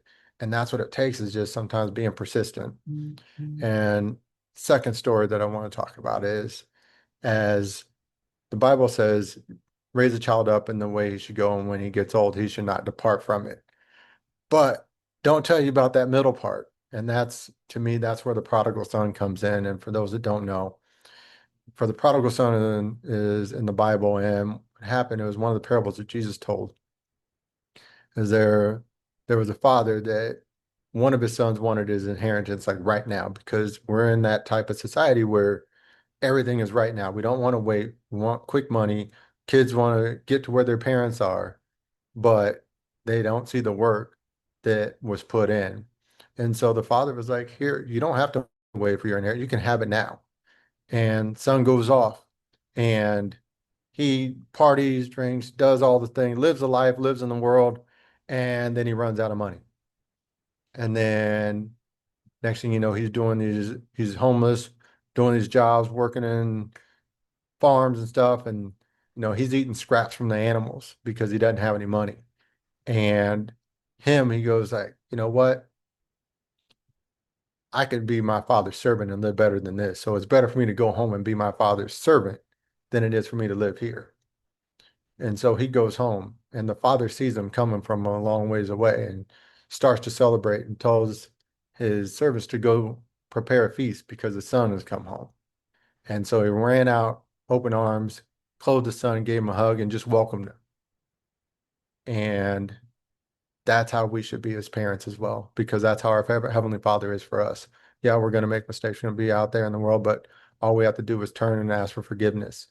And why we shouldn't throw in the towel for fathers is because our kids are going to get there. And right now, 58% of 18 to 24-year-olds, which that's where kids think that they're adults. Like, oh, I'm going to live on my own, do this and do that. They find out life is hard. And so your job doesn't end at 18, doesn't end at 24 either. But that 18 to 24 range, 58% are living with their parents from a recent study. So it's not too late. My story is always, it's never too late. You may have to put some work. The relationship may not be the same, but you never see that tree if you throw in the towel and you give up too early. So if you have fathers or mothers also that don't know what to do, or they don't have that support, please send them to me. Chris at myfathershousekc.org, and I will be more than happy to help them out and help them get through, because we all need that little bit of help. And that's one thing that anybody gets from me. Just don't give up. Call someone, find someone, don't give up, don't throw in the towel, because my dad always told us that the devil came to steal, kill, and destroy. And if he can take out the head, it makes it a lot easier to steal, kill, and destroy, because right now he's trying to steal, kill, and destroy our kids. And fathers have to step up and be that barrier and pray for those kids and be that intercessor to stop that from happening. Will they go away? Yes, but that's where we cover them with prayer, let God handle them, but we don't throw in the towel. We don't give up the fight. Thank you. Well, thank you, Chris. Oh my goodness. I just want to say, what a great presentation. Every time you come in on this platform, I mean, you just bring some difference. And I thank you so much for this presentation. And I just see all the connection, the thread that has been woven from Dr. Marissa Mason Smith, and then Jan, and now on to you. It's going back again to trust and making decisions, and not giving up, which is key. That thread is right through all three speakers, and it always happens on this platform. Nobody speaks to each other, and the thread is always woven. So I know divine order is always in the mix. So if does anyone have any question for Chris? The work that he's doing is My Father's House Casey. It's a nonprofit, and he's helping dads. So, Chris, while you type your email in the chat, Chris has a free gift. He's going to offer 3 people. Well, first he said dads. I don't know how many dads we have on the, mostly women on the platform. But if a woman knows a dad or father who would like to get coaching from Chris, he's going to offer 3 sessions, 3 people. How long is the sessions, Chris? 1 hour. 3 1-hour sessions with Chris. Now, who a dad who wouldn't want to meet with Chris, or even I wouldn't say I know he's really working with men, right? But Chris, what about a mom who was raising who may want to talk to you? Oh, absolutely. And that's where I try to stick with men, but there's a lot of mothers out there, especially mothers raising young men. And sometimes it's awkward to ask questions. And I'm open to any question because you just don't know. Sometimes you got to have a man's perspective when it comes to raising a young boy. So Drew asked the question: is it open for only men in the States now? No, Yeah, we it's got open to technology everyone. now. We got Zoom, we got FaceTime. There's so many ways to connect. So no, it's not just the US. In my day job, I work globally as well. So I'm used to working late, early. So yeah, we can do global too. Okay. So now, Chris, anyone have any questions before I bring up our closing speaker here? AC Caswell, former NFL player with the Oakland Raiders, CEO of Million Dollar Mingle. So I can go on and on. He's so amazing to talk to and to be around.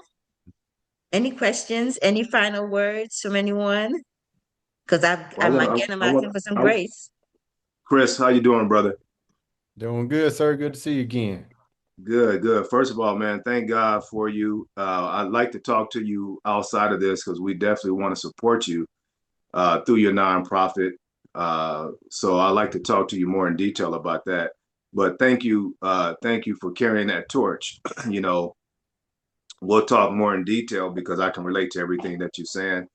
You know, I didn't grow up with a father. You guys will kind of hear from me next, but I appreciate you just from my heart, you know, carrying that torch and providing the vehicle. So let's talk outside of here. My information's in the chat.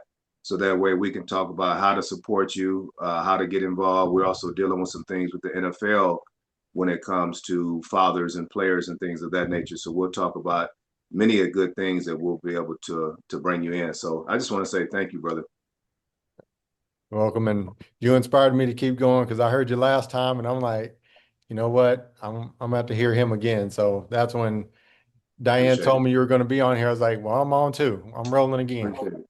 Appreciate it, guys. I'm excited. But thank you. We got Mother Miranda. Mother Miranda, you have a question or a comment? And then we're Just gonna a comment I want to make. I can't see my picture, but I'm hoping you're hearing me. yes, we can hear you loud Yes. and clear. Okay, I just want to commend you, Chris. As a minister of religion, my heart weighs heavily around Father's Day because I make the comparison to how we spend so much time focusing on Mother's Day. The stores are full. Everywhere you go, it's all about mothers on Mother's Day. For father, it is so low in terms of the take up and the optics around it. So I want to congratulate you. And for me, that's why around that time, I make a very special effort for fathers. So thank you so much for your focus. Thank you. So AC, I see you went off camera. So I don't know if you realize if your camera is off. Good, cool. Uh, nice. So before I bring on AC, let's have a group picture. Can we do a group picture? Can you guys come on camera for a minute? And let's just take a group picture here. Is that okay? Listen, my partner is not here. I'm doing double duty, okay? So let me lower Mother Miranda's hand. Mother Miranda, can you lower your hand? I can do that. Okay. And I'm Well, gonna, my picture's not coming up. I don't know, Mother, I wish I could help you, but I'm not blocking you. I'm taking a picture from my phone. I don't know how to do it from my laptop. So I'm taking it here. Is that 1, 2, 3? There we go. All right. So yes. So now I have the pleasure of bringing on someone who I met last year out in Arizona. And this going back to divine order. And I just want to say he is such a giver, such a world changer. And AC, let me spotlight you here for a second. Let me find you and spotlight you. Spotlight, yes. Okay. I just want to say the work that you're doing, and you've been doing this is not something you just started. You've been doing this for a long time. If I recall correctly, from 2009.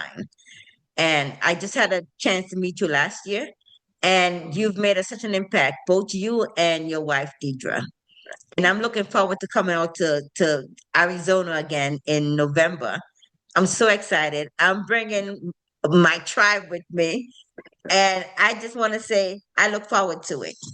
So, AC, I just for anyone who don't know you, can you tell us a little bit about yourself and where you're from, what you're doing, and let's hear from you.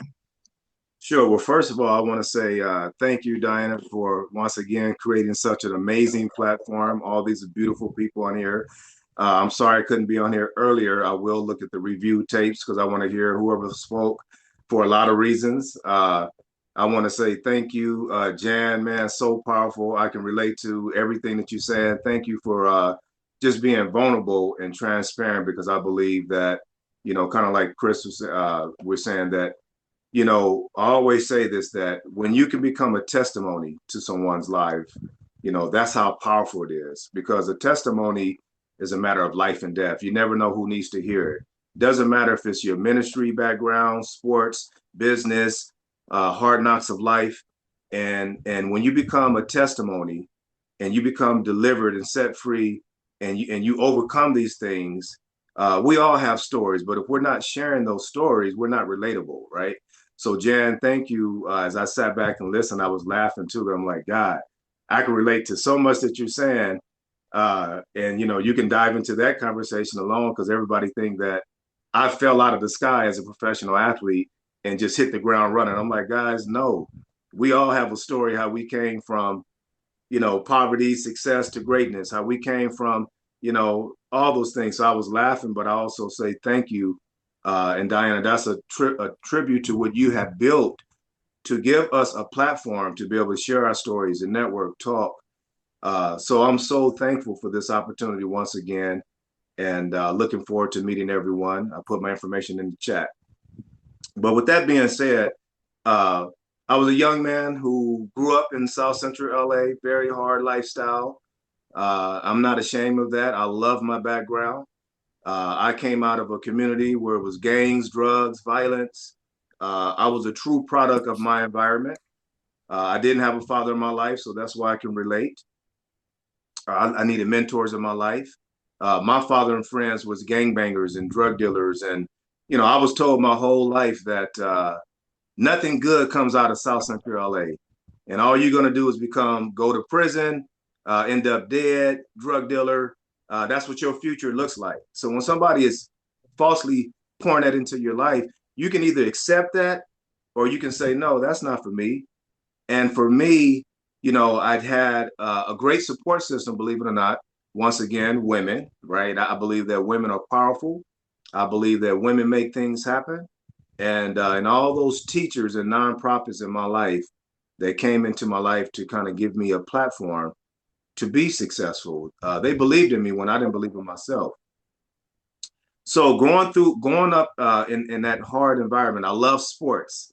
Sports was my way out because I felt as though if I can really focus on sports and use it as a vehicle, my two whys was to get my mom out of poverty and eventually end up making it so I can give back to my community and help thousands of other, at-risk youth and underserved youth like myself who didn't have resources and didn't have a way out. So my heart of philanthropy started at an early age that I knew that if I ever make it, I want to serve and give back. Nobody has to tell me that. So here we are now, fast forward. I'll go down this journey and here's another thing, guys. Let me just go back. I was just in Las Vegas, humbly speaking. If you guys all know who Lee Steinberg is and all the, the number one sports agent in the world and and all these things. And we're doing a podcast show together in Vegas. And he said, well, tell me about your story, AC. I heard about it, but I want you to tell your story about how you went from poverty to success to greatness, 3 different levels, 3 different mindsets, 3 different disciplines. And we talked about the power of the mind. Like, what does it take to overcome trials and tribulations and setbacks and haters and non-believers? And I said, Lee, let me tell you something, brother. My first success, it was not the NFL. It was not when I made my first million. My first success for me personally was when I made it out the ghetto. I won. Like I already got victory. I'm already successful at that level. It had nothing to do with money. It had nothing to do with fame. It has something to do about overcoming. So at a young age, I was already trained to know how to overcome stress, problems, setbacks, issues. People your whole life telling you you're not going to be nothing, you're good for nothing. So when I came out of poverty, man, that peace that I had, that success that I had, and knowing that I can take on anything in the world, because if you can make it out of that first phase of life, I was already victorious mentally, emotionally. Okay, so the reason why I want to talk today, I don't have a set topic because I wanted to hear from everybody else. But here's what I would share with everybody on this call today, guys. You heard me say this last time. I don't care what color you are, what nationality you are, what country you're from, what financial status you have. We all have the power of greatness in us. We all have something to be successful about, to strive for. We're at a time right now, listen to the earlier gentleman talk, we're dealing with so much mental, emotional problems and issues. We're dealing with so many people that are not healthy right now, physically, mentally, emotionally. I'm literally in Las Vegas, guys. I sit on my NFL board for the Raiders in the Super Bowl. I'm talking with NBA players, billionaires, millionaires, doctors, attorneys, lawyers, and God was just using me to just talk. And we found out that so many of these people are not healthy. So we know that we're living in a world right now of health and wellness, okay, mind, body, and soul. And when these people are confessing to me like, AC, I'm worth all this money, billions of dollars, but I'm not healthy. Emotionally, I'm messed up. I'm ready to quit. I'm ready to commit suicide. I'm willing to give it up. They don't even care about the material things because they're wanting peace in their life. So I'm on this new journey about, guys, everything we do, we have to mentally and emotionally feed that first. This is not about your degree. This is not about how much money you have. Hey, let's all be visionaries. Let's all be entrepreneurs. Let's have great businesses. But if we're not healthy, it means nothing, guys. So I'm on this journey now of saying, hey, guys, generational health. Generational health. I want everybody to write that down. Generational health. We talk about generational wealth all the time, and there's nothing wrong with that. How to get richer, how to be successful, how to have more money, how to beat our taxes, how to invest. Guys, that is awesome. We're going to talk about that in Scottsdale when we get here again. But the biggest thing for me is that I'm on this spiritual journey about saying, hey, guys, where are we at now health-wise? I see a lot of doctors. I see a lot of DRs on this call. Thank God for you guys, okay, whether that's a doctor or whatever. But how do we all come together, guys, to lift each other up, to be motivated, to be inspirational to each other, to lift each other up, to check in on one another and say, hey, guys, how are we doing? How can we help? Just like the gentleman was talking about fathers. Okay, I didn't have a father in my life. I had to figure out how to become a father. I support fathers. I support, I wrote down all kind of notes as he was speaking. Fathers are worth fighting for, right? Fathers fighting for their kids, because it plays such an integral role in our lives to have that. Guys, we just did a research in NFL 2 weeks ago. We found out that 75% of the players in the NFL obviously are all minorities, okay?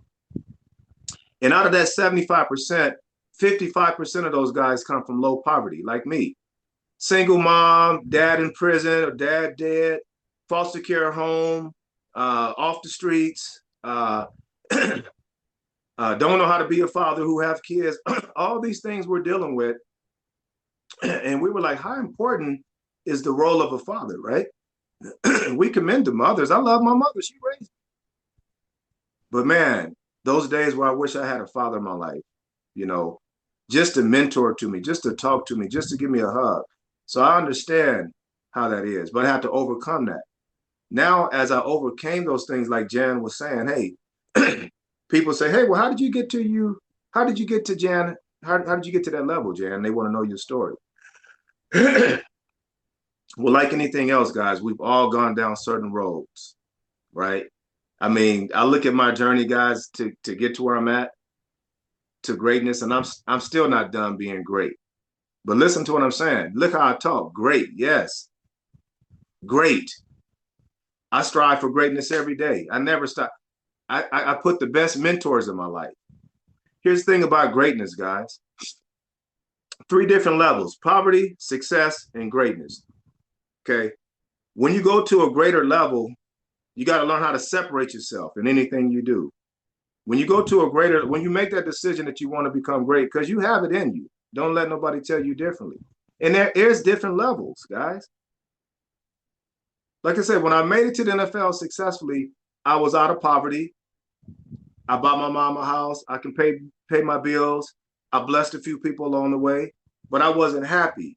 I wanted greatness. I wanted another level. And to do that, I had to separate myself from a lot of people, and it hurt, but it was worth it.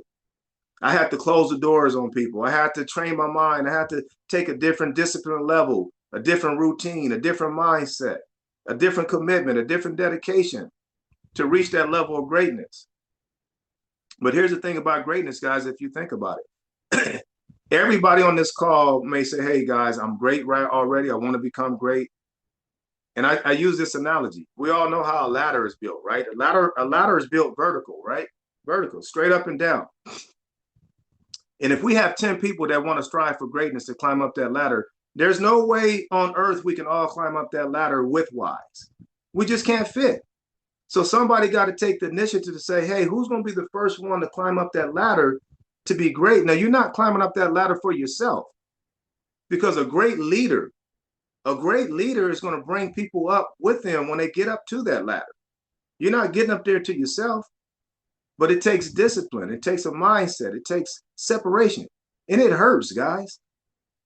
Greatness hurts because when you get there, everybody's going to talk about you. Oh, you think you're better than anybody else. Guys, I got to be better than anybody else.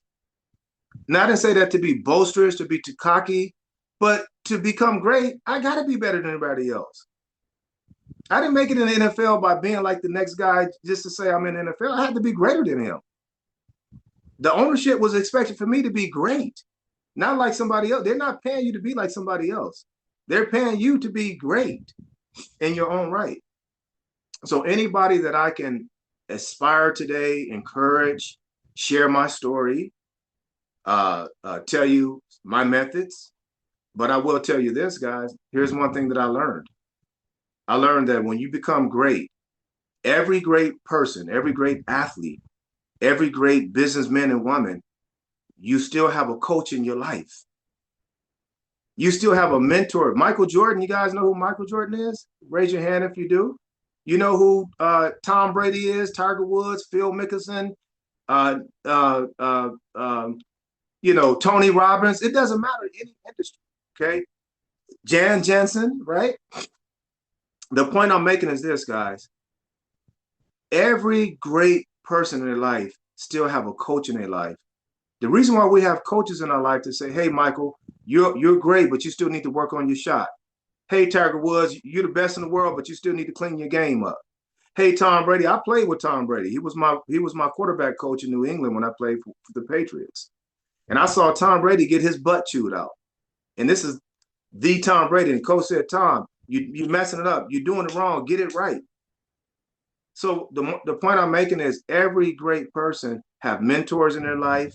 They have coaches still in their life. Never stop thinking you don't need anybody greater than you in your life, because they're going to watch things and see things that we're doing that we don't even notice that we're doing.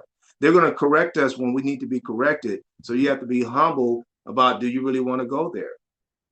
So all I want to do, guys, is hear from you guys. I'm sorry I missed everybody's speaking part, but I do have some opportunity for you, like Diana was saying.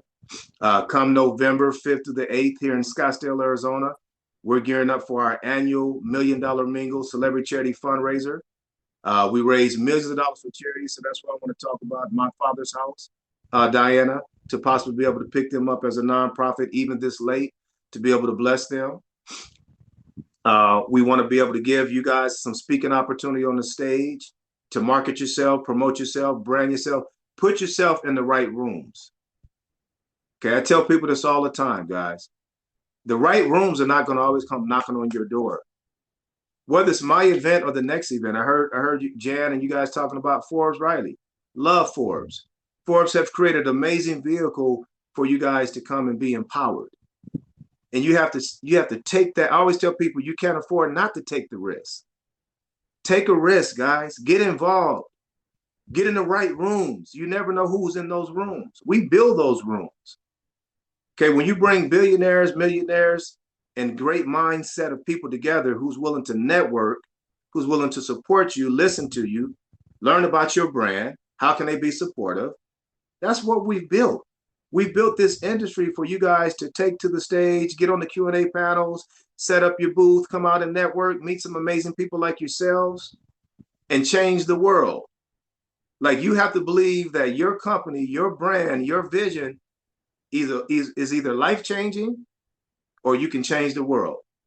And I don't care how small your business may be, or how medium or how large your business may be. You have to understand that, hey, I am a factor in the business world. And given these opportunities, I'm going to make people believers. That's what it's about. Okay, don't be afraid to make someone believe in your brand, believe in your company, to believe in your vision. That's what this world is all about. Guys, when I got into the NFL, because I came right out of, I didn't come traditionally. I didn't go to a big name school. Here in the States, we have something called a junior college, 2-year school. I came right from junior college, guys, right to the NFL and to the Olympics for track and field. Okay, it was hard, but I did it. Nobody knew who I was. You know, you guys ever heard of the term bandwagon, jumping on the bandwagon? Okay, and that's a bad thing, because people say, "Oh, you like the team who won the world championship. You never liked them. You just jumped on the bandwagon because they won the championship and you want to take the glory with them." Okay, I can understand that. But guys, let me tell you something about what I love about bandwagon. There's a few things. I'm built a little bit differently. Okay, I love failure. I love to fail. Now you might say, "What, AC?" I love to fail. Because when you love to fail, you learn how to overcome failure. You learn how to study failure. You learn how to learn what to do and what not to do. So I love failure. Failure thrives me. It motivates me to become even greater. I love those trials and tribulations that you go through as an entrepreneur, where you found yourself, you lost millions of dollars to learn how to make millions. You lost many companies to learn how to manage the right businesses. Trials and tribulations, right? Going through life's expertise and good experience, bad experience. Like Jan said, I don't call it a mistake. I agree with you, Jan. It's not a mistake. Life is about learning. Life is about, if you never go through bad experience, how do you have experience? Now, don't stay in those bad experience moments. Learn from those bad experiences. Okay, when I had a bad game, I go back and watch the film. I realize my problems, I correct it. So once again, Diana and guys, I just want to be an inspiration to you. I can't wait to hear all you guys speaking parts. I love to invite you guys any way we can to bless you, to be here in Scottsdale, Arizona, come November. Love to work something out to have you guys here. Love to give you a platform to talk on the stage, to be filmed, marketed, branded, promoted. Love to hear your stories. Love to get you connected with the right people that we need to be connected to, because this is the time that we make that happen, guys. So any way that I can be a support system to you, any questions you want to ask me. I know I was all over the map. I didn't come in with a set topic because God put it on my heart. I see God first as well, and I try to be obedient to the Spirit. But God put on my heart, guys, that we're dealing with something in this time and age, mentally and emotionally right now. Okay. You guys only know about the big names on the news who commit suicide because they were emotionally distressed. We deal with everyday people who are like, man, I'm ready to give it up. I don't care about the kids. I don't care about the family. I don't care about my job. They're dealing with something mentally, emotionally. So this year's Diana event, we're really hitting it hard with health and wellness, mind, body, emotional. Yeah, we're going to have financial, AI, technology, real estate, all these great segments. But we are really hitting it hard with mental health this year. We're really hitting it hard. You're going to see some of the most powerful speakers on stage telling you, hey, guys, I'm overcoming mental problems right now. I'm overcoming stress and I'm overcoming, life issues. Okay, because we believe that it's important to be a testimony. So with that being said, I love to hear from you guys. Anything that I can ask, answer any questions. But I'm excited to be on this call, Diana. Thank you so much for having me as a guest. And I love to support you any way that I can. You're doing so amazing what you're doing. And I see that all the ladies on the call, guys, we got to step it up. Well, AC, I thank you so much. I know Sandra Smith put in the chat, how does she get information about the Million Dollar Mingle? Sandra Smith, I'm your girl. I'm known as the connector. I'm known of a lot of things, but for this event, I'm your connector. So AC, you're our celebrity author in our upcoming anthology that's scheduled to publish in October, so that we could go to Million Dollar Mingle as #1 Amazon bestsellers. Sure. I know, and you as co-authors in the book. Yes, we already have some commitments here. As co-authors to the book, you're going to be doing some extra stuff for us, and we chat, right, branding stuff. So and that's the beauty. We being a part of the book. AC's gonna go do some extra for us. Everybody have their own thing, but we know we're special, And I just want to ask you the question: how does becoming a co-author in Ascend Your Health? It just so happened that the theme for the event this year is all about health and wellness. Health and wellness. Mm-hmm. Our book is called Ascend Your Health. We did not even know this. So there goes again to the alignment. Okay. How does becoming a co-author in Ascend Your Health align with that mission? And what value do you believe it creates for someone's personal brand, business, and legacy? I know you spoke a little bit about it, but I'm just talking to the co-authors now, and then you could elaborate on everyone else. But I just want to anyone who's wishing to be a co-author, what the advantage is going to be as being a co-author when you come to Million Dollar Mingle. It goes hand in hand. You could also be a co-author and not be at Million Dollar Mingle. That's fine. But what are some things that you're gonna do for us? I know one of the things you talked about, we're gonna be doing and you suggested was the individual banners. That I just see that vision.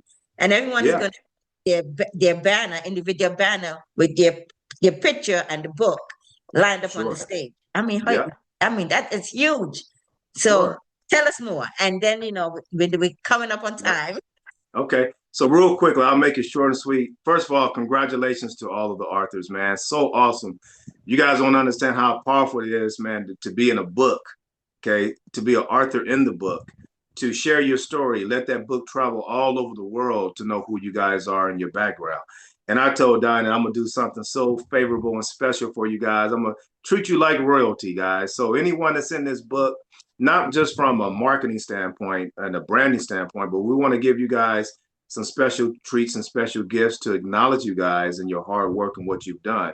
And the best thing that I could have done, number one, Diana, goes back to this, making sure that, and I'll go real quickly through a couple of phases, but making sure that everyone that's part of this book and part of this group, number one, is coming in on a financial favorable discount to be here. That's number one. That's the blessing. Now it's about when you guys get here, guys, putting on some red carpet things for you, book signings, making sure that we give you guys some special media coverage about who you guys are. Because this thing should be eventually turning into a documentary, right? It should be, well, who are the mindsets behind this book, right? And making sure that from a branding standpoint, let's separate you guys from everybody else. That's the name of the game. Okay. And that's why I told Diana that the same design of that book cover, what that book cover looks like, we're going to have, you guys are going to have vertical banners of that book cover, but with your picture on it. So therefore, everybody get their own individual branding, marketing, but it's still consistent about the brand. And what's going to happen, guys, by doing that, people are going to be running up to you and say, man, how do I get in that book? Man, when's the next book coming out? And you guys do what? Because every book author are doing book clubs, book meetings, gatherings. Now you guys can be able to say, hey, man, because of this book, this has allowed us to be in some of the most prestigious events in the game right now. We're being featured, we're being marketed, we're being branded, we're being recognized, we're being honored. And those are kind of things, Diana, that we want to do for you guys that's in that book. So I would encourage someone that if you're not in that book, get in that book. And when is and I will ask you this, Diana, when is the next book coming out? What's the next phase of the book? Is there a cycle to it? So that way we can promote that while we're here and let everybody know that, hey guys, boom, this is how you can get into this book. And then what I would want to know too, that question there, when's the next book coming out? But I would like to make sure that we identify who's coming so we can say who's going to be on the stage, who's going to be a part of the Q&A panels, so they can tell their story about what's in the book and give people consistency. Okay. Awesome. So the plan is to publish this book in October. Okay. So that it can be fully published, so we can come to MDM in November with stacks of books. Books to give away, books to sell. We're just going to promote the books and the authors, the co-authors, which is key. So, and you offered us a really great price to come in for $1 Million Mingle. And you can talk about that price, and I can talk about anyone. I'm going to say in the chat, let me see in chat who would like to be a co-author and come out to MDM. Type me in chat, and I will reach out to you, or you can reach out to me privately. But who wants to be a co-author and come out to $1 Million Mingle? The chat should be going crazy here now. Let's see that. Okay. You already have some commitment. Okay, so looking forward to it. We have Linda, yes. We have Chris, yes. Mother Miranda, yes. And I already have commitments already who's committed to the book. So and let me, if you don't mind, real quick, because it's important. I'm sorry to cut you off. So here's what we want to keep in mind. Last year, guys, we had over 100 speakers. Okay, now we've made some changes, had a lot of speakers. We cut that down to 50 this year. We're very intentional, very selective. Okay, so when you come on as a sponsor to this event, you're going to get the full fledged of marketing, branding, promotion, advertising. You're going to get all the bells and whistles. But we're very selective. Okay, we're cutting down a lot of speakers. We threw out 50 speakers. Now those speakers can be in any category, any business that you're in qualifies. Okay, you don't have to just be one industry. But we're very intentional. So we want to, if you guys are going to commit to this, we'll have all the information coming your way. We all stay at the same resort. Okay, we're staying at a beautiful resort here in Scottsdale called the Scottsdale Marriott McDowell Mountain Resort. Very beautiful, right across the street from we host our polo grounds. So we're moving quickly, but we would love to get you guys branded, placed, featured. As we discussed, Diana, that because of this group is so special to me, and you know this. Once you get the deck and share with everybody, you can see the financial favor that we're literally having for this group that I wouldn't really do for anybody else, because I love and believe in you guys, and I believe it's powerful. So we can start talking about sharing that information and getting everybody focused on, how they want to do. The next 2 weeks, guys, we're getting ready to go live with our first commercials, billboards, posters, headshots, bios, all those cool things. In about the next couple of weeks, we're going to start laying out those marketing materials, and then every other couple of weeks will be as we bring new people in. But that's the first phase. So if you guys are really interested, let's take some time to talk with Diana and how we can try to get you guys out here. And it's people from all over the world. It's not just Arizona people. Okay, we have people coming in from different countries, different states, locally, nationally, and globally. So if you're trying to get your brand globally, guess what, guys? It's going to be all the global people here. A lot of the global people are trying to do business here with us in the States. So it's a big melting pot under one umbrella. Okay, so I just wanted to say that, Diana. Well, thank you for you clarifying that because I see my dear friend. Oh my God, I haven't seen her. Well, I haven't seen her in person, but I've known her for a couple of years. Jeanette Modesi from South Africa, Cape Town. I mean, my South African friends are out here today. You know, I got it's global, but when it did Jeanette, I haven't heard and seen her in a while. So thank you, Jeanette. And she said yes to being to talking about MDM and being a part of the book. So well, I'm really, really excited. See, we have Mother Miranda is she got her hand up.